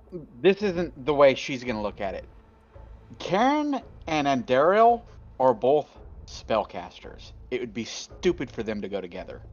Definitely. They both need a melee assistant. The more things change, the more they stay the same. No, that's not her. Uh-huh. It is a valid. It is a valid. Andariel valid has thing. nothing against Karen at this time. Fair enough. She's Sorry, adversarial with him because that is their relationship at this point. She would feel weird if she suddenly just started being nice to him, and if he started being nice to her, it'd be fucking weird. Fair. I've When, maybe so when do we said, get to like, talk three about your worse to you. characters? Careful, already got one campaign. Anyway. Let's move on. I think Morgana with Karen and Dario with Katira, because if Katira and Dario both need to run, they can both run, and if Morgana and Karen need to stand and fight, they can both stand and fight. That makes Another sense. good point. So you all split off and help your respective buddy. Karen and Katira, give me those perceptions. Before we all walk away from each other, though, you three all get Intellect Fortress. Nice. All right. Meh. Karen, go ahead and roll. I put a pause on Liv's excitement. Whoop. Oh, yeah. The duality of one man. Yep. Yeah. And since we're doing this, you already have that ability, so you're fine. The Cat of Nine Tails. So Morgana and Katira get Death Ward. Thank you. All right. All right. Perception check. Oh, all right, I'll tell you what. Spittoon. All right, 25. Katira, you find what is a largely broken down engine. There's a couple like pistons that have been lost out of it, so it's not functioning, but in large part it's there. And as you continue to pull, let me pull up a handout. I will get to the other thing you find. Karen, you find a bunch of decent parts and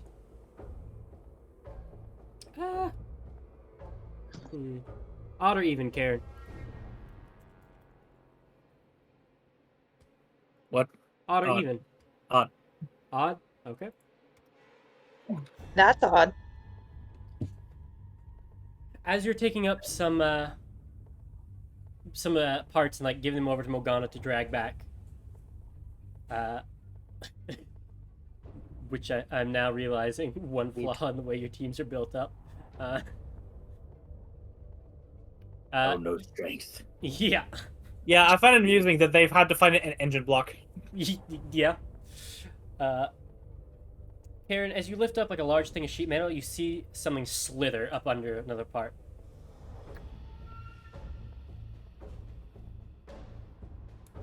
You pause for a second, and you like pick off the other one, and you see this like worm-like creature with like a like circular teeth inside its mouth, just. The lamprey. Yeah, pretty much is like an infernal lamprey, and you see it like is hissing at you pretty hard. Spirit Guardians. Spirit Guardians. No. It burns in radiant light, and you see the nest it was on top of burns as well. None of that. Oh, also, all the infernal. This is radiant damage, right? Yes. There is an aura around you of glowing white hot iron of infernal metal. Yeah, I thought so. You then drop it after it's thoroughly paced. Yes. Yeah. I cleaned out the rust off the fucking elemental too. You kind of do. Brand new. You do end up having to wait a second for it to cool down. Just like, all right. And you all are able to bring back some hauls from the first day, and you see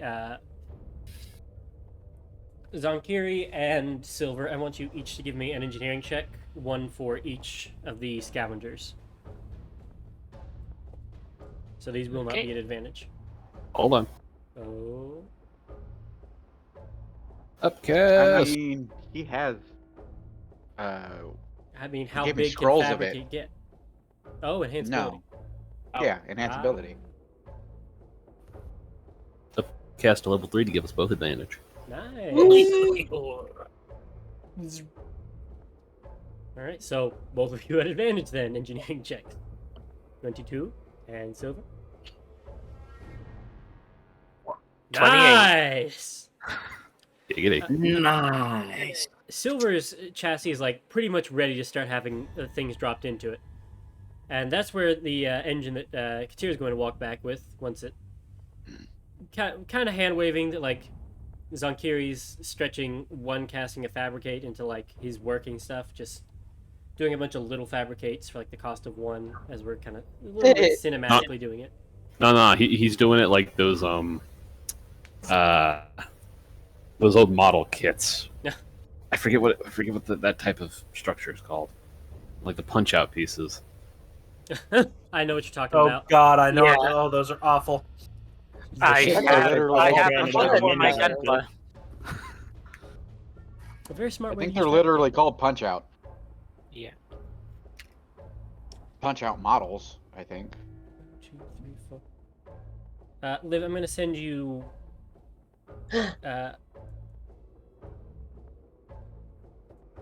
Actually, I just get 3. I'm gonna send you 2 questions. Ooh, I love questions. They're called Called sprue. runner. Oh, Called what? Sprue. Brew? Sprue or Oh. runners. Yeah. do I need to answer the first before I get the second? Yes. Going with my gut. Okay. See, I am actually not looking forward to this because I know I'm going to be pulling my hair out with the explanations and rules that Connor comes up with, considering he knows nothing about vehicles. And I've been I'm a gonna be- mechanic for the past 30 years. Listen, I'm going to be sitting here and Connor is going to be explaining things, and y'all are going to be explaining things, and I'm going to be sitting here smiling vaguely and nodding my head and hearing. Yeah. That's Well, basically it's a all I'm good saying. thing you're cute. And then there's the second question, Liv. Yep.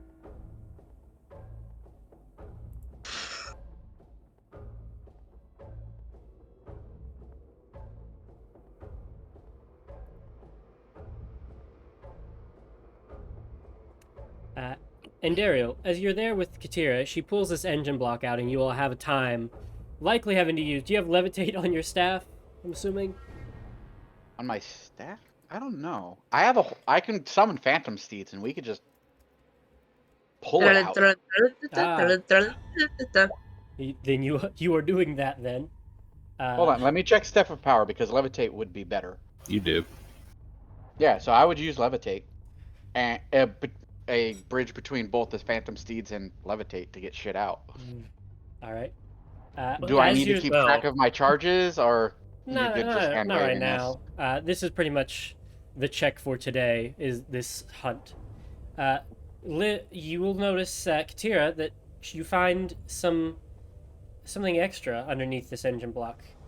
Ooh, it's extra. You find these odd, like, golden-colored plate metals. They look I valuable. do not know what this is.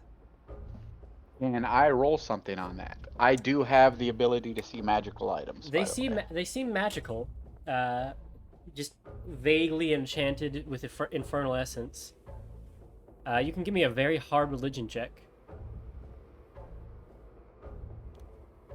Okay.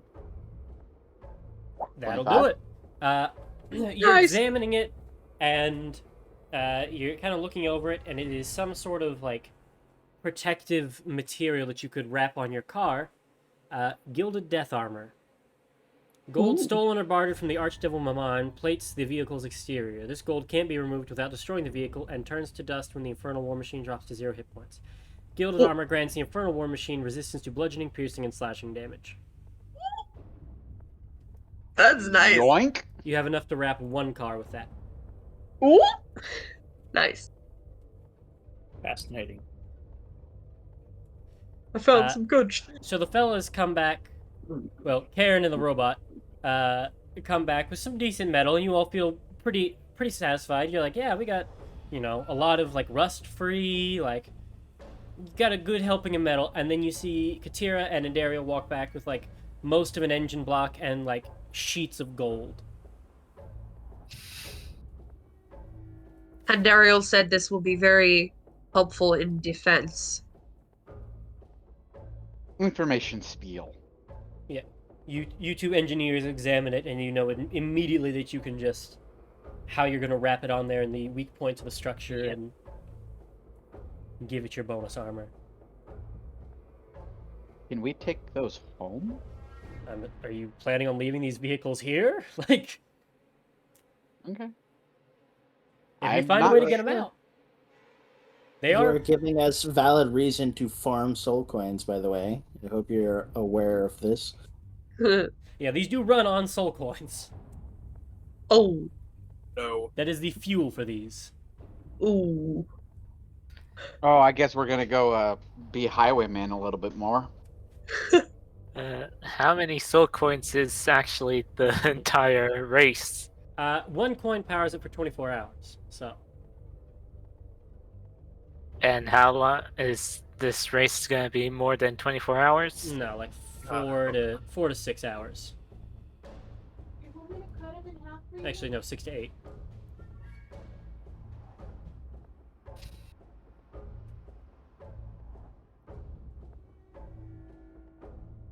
So, you all retire your first days of work.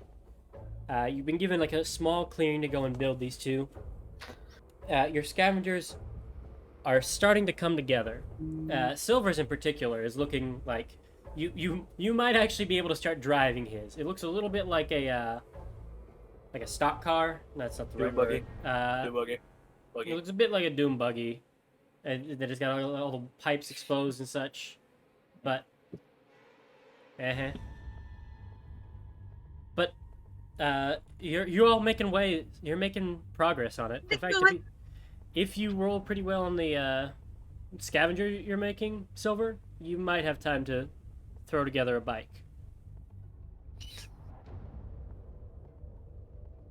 But you all are. Your aunt returns because she had left you all once you got into the scrapyard to go take on other business, and she will return outside the.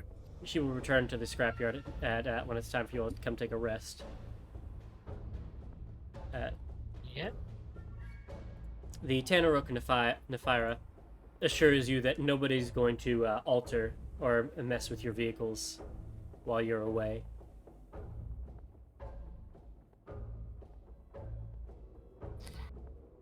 Right.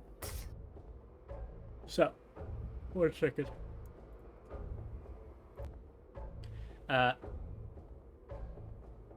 I would like to take a quick 5-minute break.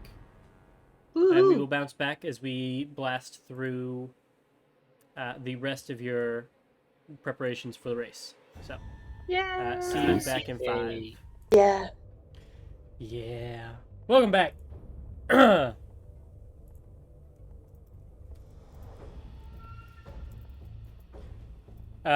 So, let me. I have. I went through myself together a bowl of cereal real quick, and I had some milk on the keyboard. Last we left off, you all were bedding down for the night. There's aboard Ann Apple's ship. There's a little barracks corridor area she set up for you. You all get a quick night's sleep. Free as you enter onto the ship, you will. One, she asks you to immediately proceed to the showers and get the sulfur smell off you. 2, you do feel that like influence of the abyss is slightly abjured. But you wake up. Next day is yours. You go back to working on your vehicles.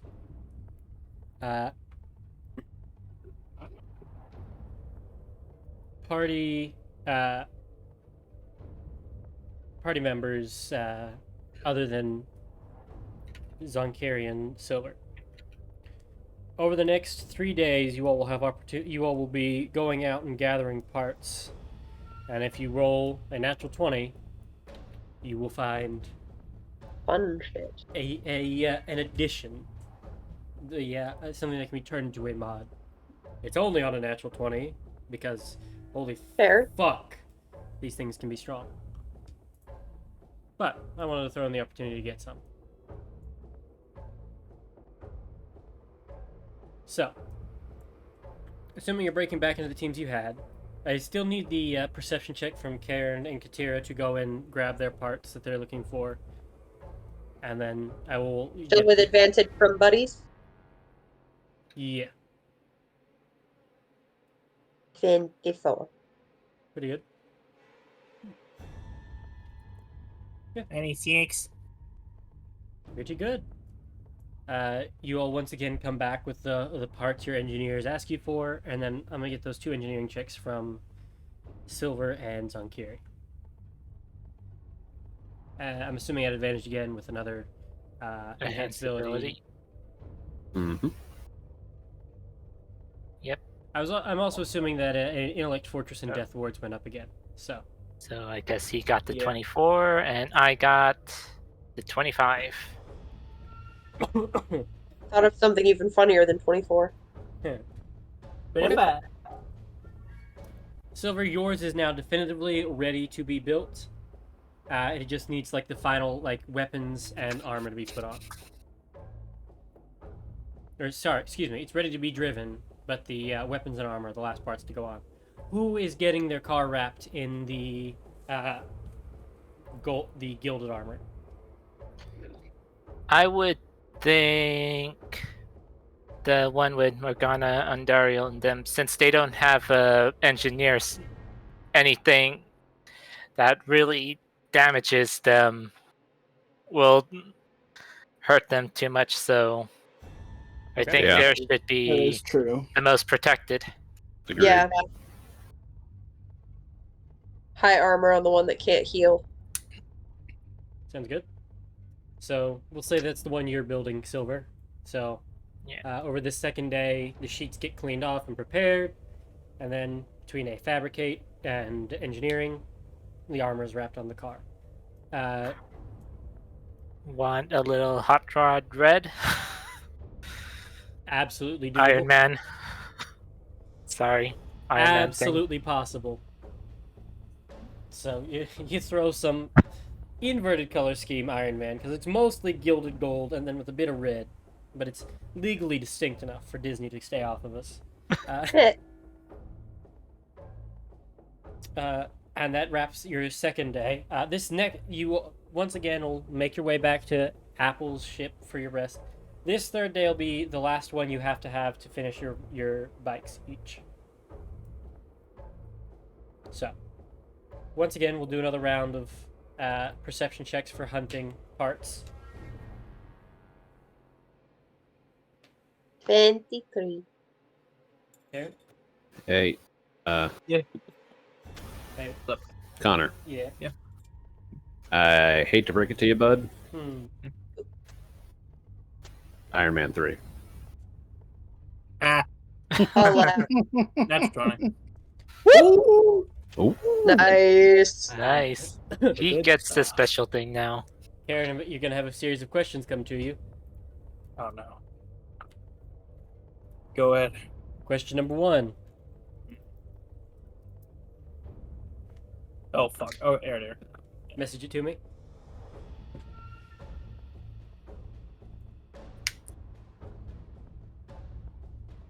Okay. Let's see. Let me grab your options. Oh god. Where is it? Where is it? Okay. They stole.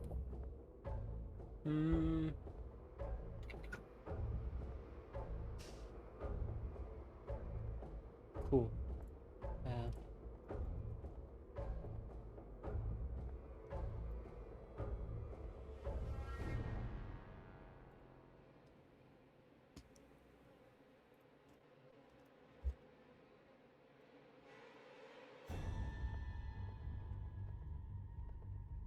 Here comes the third one.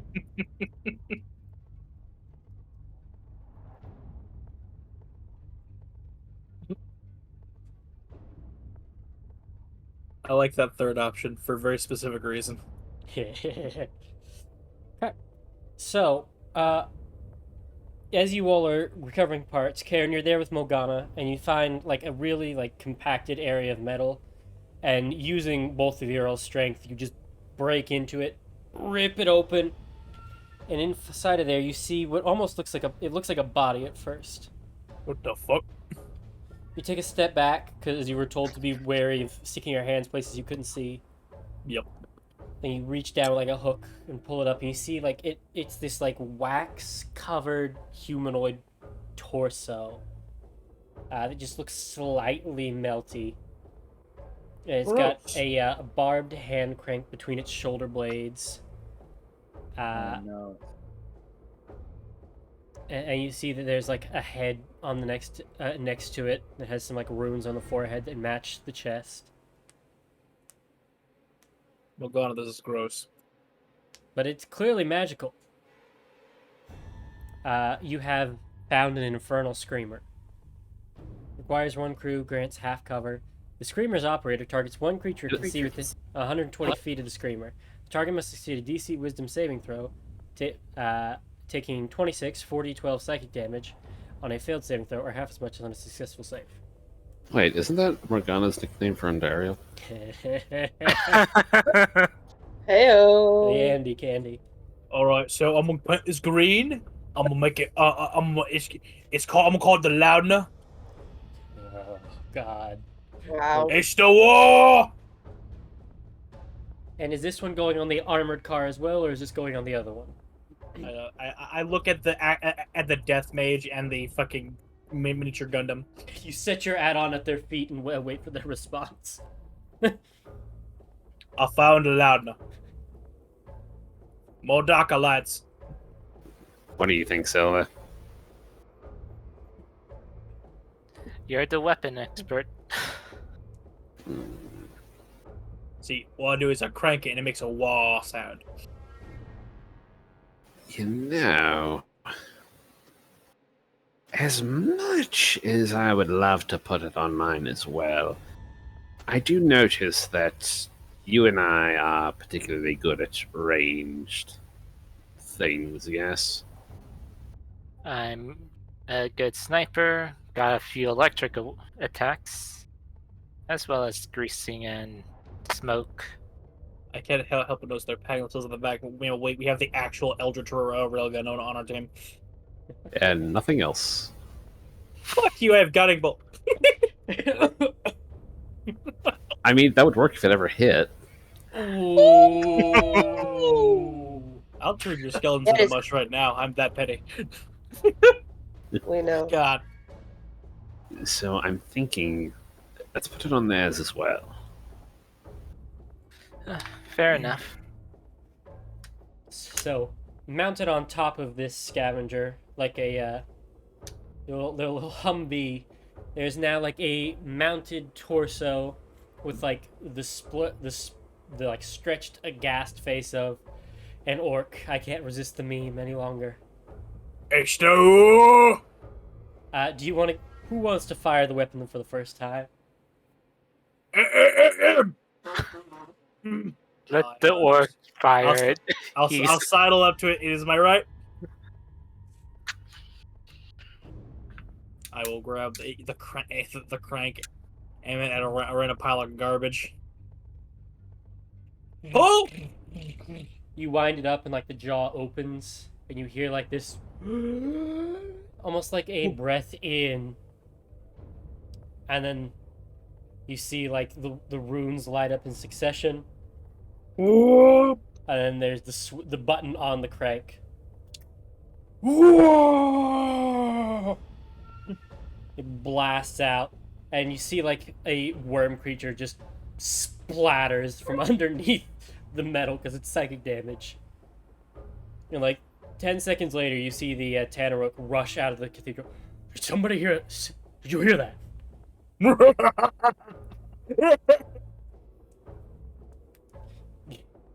She looks at you. Sorry. Old habits. Anyway, she goes back inside.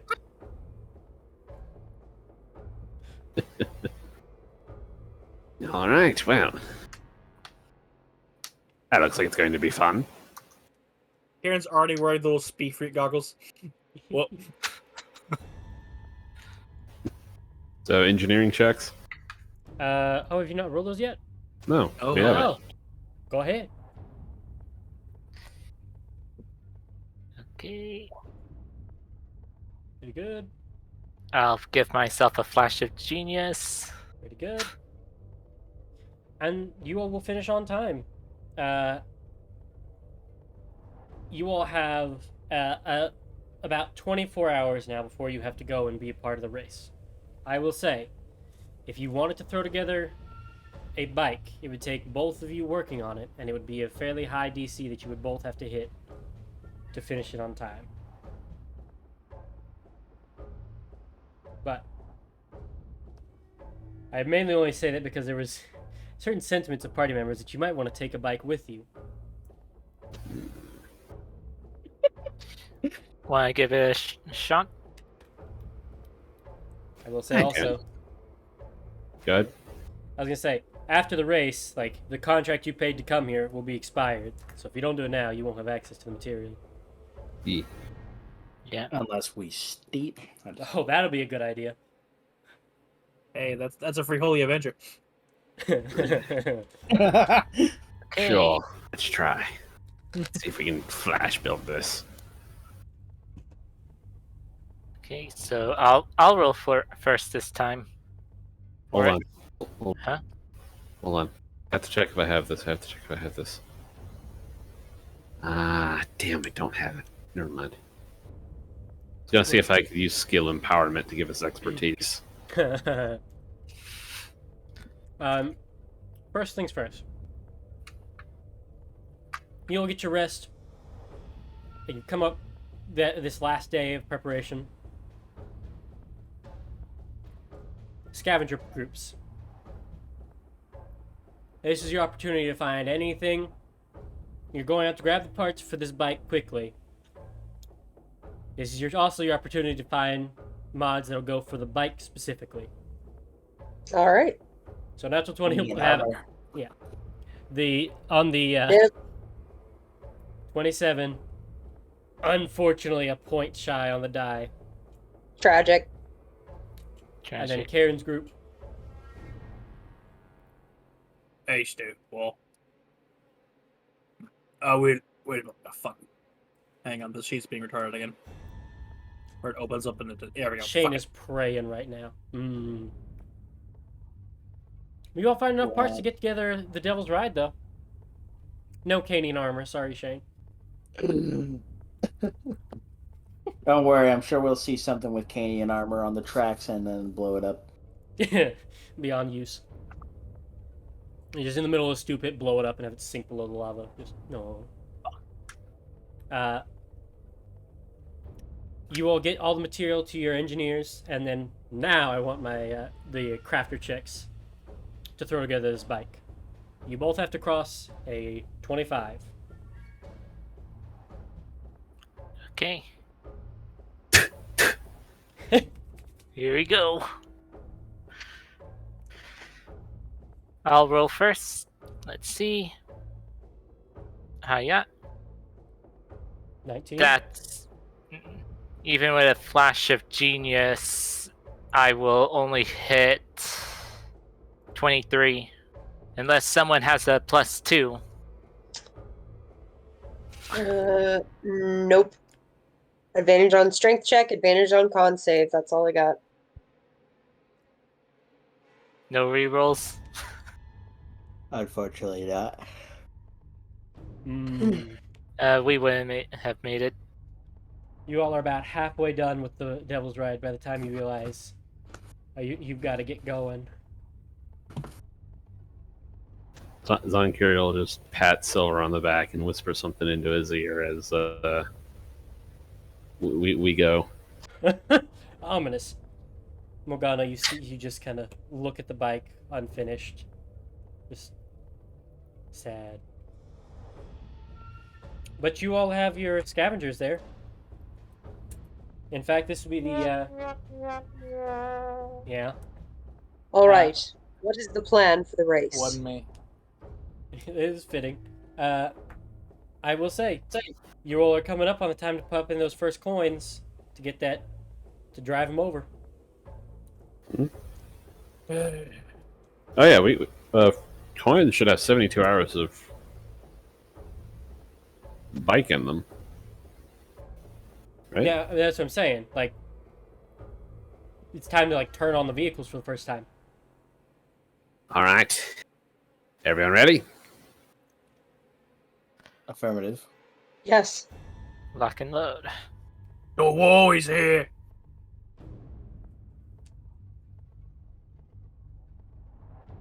Your designated drivers take the seat. The They still haven't told me I'm the designated driver. I mean, you see Zonkuri and Silver climb up into the vehicle with a bunch of skeletons. could just get to your and join into the back seat with you all. Yeah. What are you doing back here? What do you mean? Well, Silver and I aren't driving. What do you mean?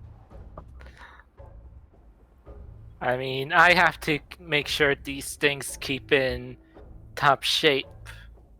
Zankiri is the one that has to possibly do crowd control as we drive. So that only leaves you. You are aware that I do not know how to drive, correct? Yep. You'll learn quickly. Oh dear.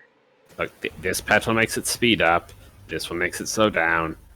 Turn this one left and right to make it go left and right. All right, so Karen walks. If anything happens, I'll try and help correct it. This is a bad idea. Karen noticeably walks behind your buggy, slaps something on it, and walks back to his vehicle. It's a bad idea. It says student driver. Oh. This is a bad idea. And Yes. At that Well, point, unfortunately, it is also the best idea we have at the moment. We need 2 drivers. why do I feel I'm like not this is? comfortable with this. Why do I feel like this is the point that Zonkiri reaches over and throws the coin in the slot while she's in the driver's seat? Just bad I'm not idea. comfortable with this. I mean, are you going to say no? She stops and she thinks, This conversation. do I have an option? I mean, you could try to talk Andariel into having you and her switch. How do I operate this thing again? This one makes it go faster. This one makes it go slower. Left and right is here and here. And there's no power steering. Oh, I hate driving without power steering. Yeah. It's so awful. Katira, go ahead and give me. I want to see what your first drive around here is like. Oh god. What kind of check are you looking for? Let's see. You don't have a land vehicles check. So No, I just sure don't. roll me a straight d20 and add your. Why not charisma, since you use charisma for piloting ships? Why? He's got a point. Yeah. I second that. Well, No. piloting is all No. about communicating to your crew that require multiple parts. Katira has the entire helm of the ship under her control. Might I suggest? I mean, Sure. it's like a performance. You have to try and perform. Sure. So No. charisma. One of the big things about driving is getting comfortable with having multiple like moving part. When I'm talking about like not like normal cars, but like tractors or Mhm. buggies or heavy machinery, is Thank getting you, used to Travis. is getting used to having a bunch of levers and switches and stuff, keeping calm and keeping everything. What's the right word? Keep her going. just like Composure?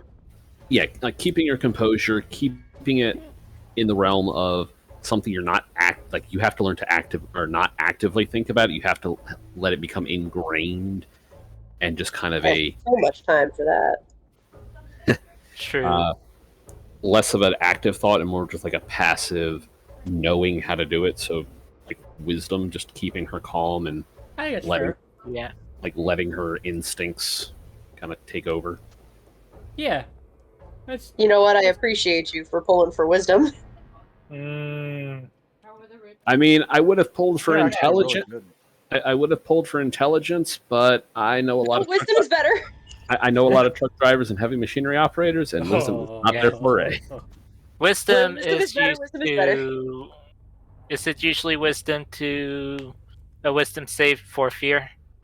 Yep. Okay, wisdom it is. Okay, Katira. Wisdom check. Thank You're God. about, you're about to use all them emotions you got back.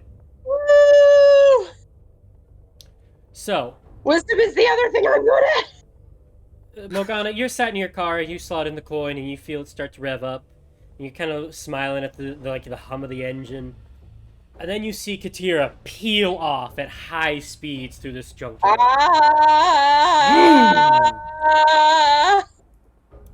Moving at 100 feet around. Although... Hold on, would that be Just really slow to her? Bonus Isn't it? action, you can dash. So, I'm going to say she's doing that without... She's got her pedal to the metal, so she's going 200 around. Just blasting through these piles of, like, scrap.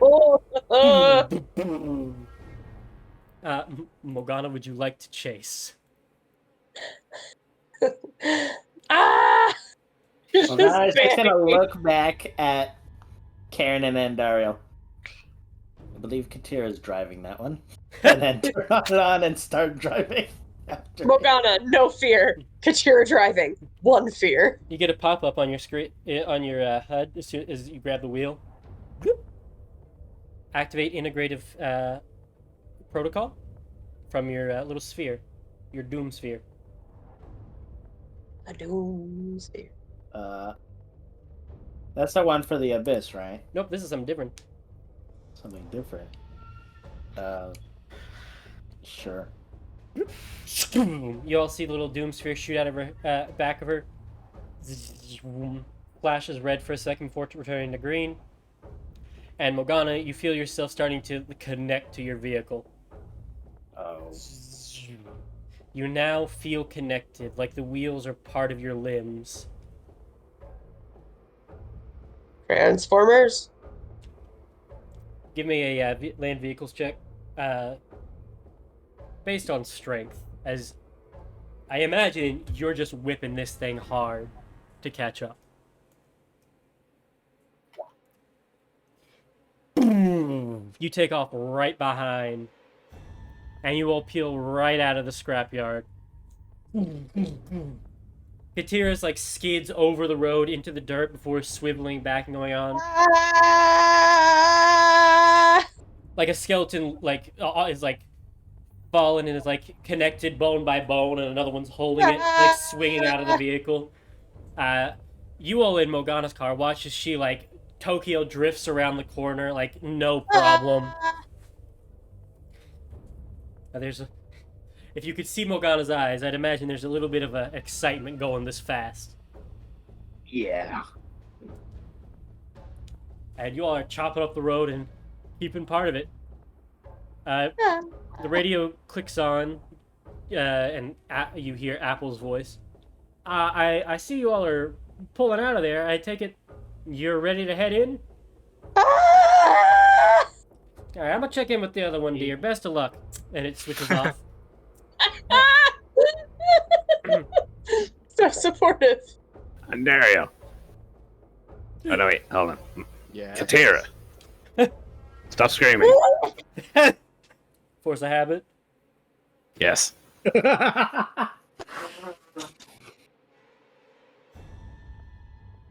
Wait, why are you screaming? I really don't know. I'm sort of freaking out. How? Oh, you're freaking out. fear. I have relearned a lot of things regarding fear, and this is apparently one of them. Oh, interesting. Katira, there is a demon in the road who sees you coming and is turning and running straight down the road away from you, not to the side. You are about to go. Yes, please continue to run. I don't know how to drive this thing. Keep it By the straight. end of your sentence, they're missed. Oh no! Katira feels so bad. And there is That- splatter on your face from That rolling demon him over. had low intelligence and low wisdom. Hold on, Katira. Don't move. Just keep driving. Look, he reaches. He reaches down. He just takes a little rag, wipes her face off. Thank Alright. you. Oh, you're not going to be thanking me in a second. And he stuffs the demon ichor into the engine. Oh no! All right, this is what it's like on turbo. So, Oh. I have no control over what's happening. so your vehicle increases its speed by 30 feet for a minute. Oh my god. Dashing So- makes it 60 feet. Yeah. So you're now going 260 feet around down the road. Oh my god, I know what this is. This is the episode of SpongeBob when he's taking his driving test. And he's like, floor it. Floor it. No, don't floor it. Big toe. All right, floor it. Hold on, wait. What's 250 divided by 6? 60. It's Or no, 41. 41 and some change. We're going at 28 miles an hour. Wow. I drive faster than that in my fucking neighborhood. Yeah, but Katira's never been in a fucking car before. That's true. Katira's never been in a car before. Well, back in the day, they used to think going over 30 miles an hour was bad for women because it would make their uterus fall out. Yep. That is true. Katira does feel like everything inside of her is going to fall out here in a second. Just God from... damn, I wish it were fucking true. It would be so much easier to be a woman. Anyway, Right then. Moving on. Liv, Eat I that need you to shit roll. out. I need you to Liv. I need you to roll me 10 d20 Oh no. because when you throw in a demon ichor boost, while the vehicle's speed is increased in this way, roll a d20 at the Hey, start look of at each one. of the drivers. One. Hey, look at one. Perfect. On a Oh, one, no. the vehicle suffers a furnace rupture. No. It just slows it down. But Oh. it's probably loud. Roll me a d20, Liv. 7. Furnace rupture. The vehicle's speed decreases by 30 feet. Boom. There's a large boom, and you go back down to the 200 feet around for a second. Okay, this is slightly more manageable, but only slightly. Behind right, so- you, there is like flames spewing up into the chassis. All right, so let's fix this thing. Katira's Roger, like Roger. slowly hyperventilating. So, That's fine. how would it the fix? Would it be Ironic. like an Yeah. engineer check or what? Yeah, give me a engineering check. Yeah, ending a mishap, a creature can use his action to make an ability check based on the nature of the mishap with disadvantage. Oh, The vehicle is moving. The creature adds a proficiency bonus if it's proficient with the tools used to make the repairs. A successful check ends the mishap. you're right. With a furnace rupture, it's a DC 15 strength repair DC. I forgot about the repair DC rules. I was caught up in Katira having the very bad, no good, horrible driving test. Oh, it's a strength check. With proficiency, With your proficiency. but it would be a disadvantage because you're moving, I believe. Zonkari will be helping. So, straight roll. So you can just roll your engineer stuff with Right. Strength based. strength. Can't use like tinker tools or anything, huh? Would be actually it would be the Tinkerer's tools. Yeah, I mean, it's still at proficiency. Oh, no, you have expertise in Tinker's Tools. That's right. So, yes, Tinker's Tools. So you'll have expertise. Would it be attribute strength? Yes. Yes. With strength? Because you're beating the shit back into space, into shape. Okay. Yeah. All of 3 seconds, we slow down. Katira, as soon as you go, this is more manageable, you hear a boom, fix. Fix this. Ah! Morgana, you're starting to get gapped by Katira. Are there other demons around? Not after she rolls down the road. Fuck. Did that dog just explode? Tell you what, you This see one on the isn't side. intentional! You see one on the side. You want to veer and hit him? Yes. You splatter them and get back on the road with no problem. You did that on purpose. Oh my god. Morgana will look over his shoulder. Correct. Gather the ichor. Yeah. Okay, Karen, just You no. You just wring her hair out. And Daryl, you do that. It's a demon. It's okay. It's a demon. We are It's definitely okay. doing It's a demon. Grand Theft It's okay. Auto. It's a Remember demon. earlier in It's this, you were okay. like, Morgana, you're evil? Cut to this moment. Cut to this moment. Hey, Morgana, there's a pedestrian. You want to hit him? Yes. Morgana has the creepiest Uncanny Valley smile on her face right now. No, her smile is completely normal. Her eyes have the smile. I'd like to imagine like the Traco red is on. Just yeah. I said, why is my neck hurt? You know when Morgana says we, Traco's in there. Hey, Silver, do you see my message? Yeah. About the bike? Yeah. Yeah. Okay, cool. Morgana, roll me those 10 d20s. Oh yes. As one of them throws the rag in the engine for you. Oh, yeah! No mishaps. That's appropriate, honestly. The lowest you can roll is a 2, so we're good. Oh. I did roll the 2 in there. Yeah, see, look. There. And you catch right up to Katira. Even driving slightly better than her, even though you have the same speeds for your vehicles, you drive slightly better to her that you can like pull up and like look her in the eyes side by side. She's better at controlling it. I don't know what's going on. I'm just thinking of this scene from Dragon Ball when Goku learns how to drive. Get your motor running up. Going on the It highway. is completely under your control. It only moves when you tell it to. How do you think she can hear you over this? Any of that? Over her I own have Engine's streaming. roaring. Your engine's roaring. That's I'm how. probably roaring. I'm shooting out the loud now every once in a while. There's no chance. I have a 23 passive perception. I hear Yeah, everything. Yeah, sure. I have observant. I can read her lips. Aight, smartass. Make a con save for all the sound waves bombarding your eardrums. Being in the helm gives us Observe 3/4 it? cover. It might be a little hard. But you all are blasting down the road. Apple has checked in with Morgana and their group to make sure that you all are on the way. She said she'd meet you at the initial start, the initial stretch, and she gives Morgana directions and tells her to lead the way since Katira's struggling, and so Yep. Morgana overtakes and you follow. Katira is somewhat relieved when Morgana overtakes. Like, thank God. I don't know what I'm doing. Alright, now just hold the position behind her. She'll shear through the wind, and then we can slingshot. What does that even mean? Means go faster. Why would we want to go faster right now? Liv, roll me a I love how we built 2 of these like we weren't gonna race each other. Liv, roll me a dexterity check. I want to see if you tailgate. I throw an oil slick. Fuck them. You managed to stay.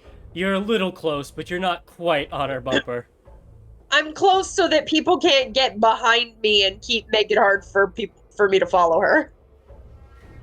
Morgana, you consider racing Morgana as you see that you have been, with very little issue, been able to pass Morgana, or excuse me, Katira.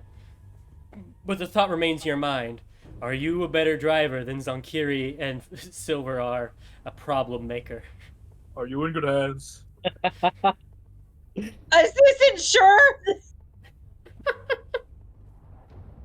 The insurance is that we are insured that they will explode. That's not a good thing. Would you like me to assure you? Oh, Is it actually going to be assuring? Probably not. if we gap the rest of the demons in this race, then I think it'd be funny for us to compete a little bit. But other than that, Katira just needs some time to sit with it. She's basically saying, she's like, why do we need to race each other now? She's like, we're already going to do that tomorrow. it's today, isn't it? In a few hours, not tomorrow. Yeah, that's what I say. Not today. Yep, they didn't tell you were driving until today. Yeah, Great. Yeah. you have like 10 minutes after you stop driving your current moment, and then you gotta get in and do it again. Use stillness of mind, stillness of mind, stillness of mind. The adrenaline. So, on that note, I think that's where we're gonna leave off this week and pick up there next week as you all pull in to the Hell Race track, meet the other racers, take your positions, and do this thing. Do this thing. See y'all then. So you. Bada bing.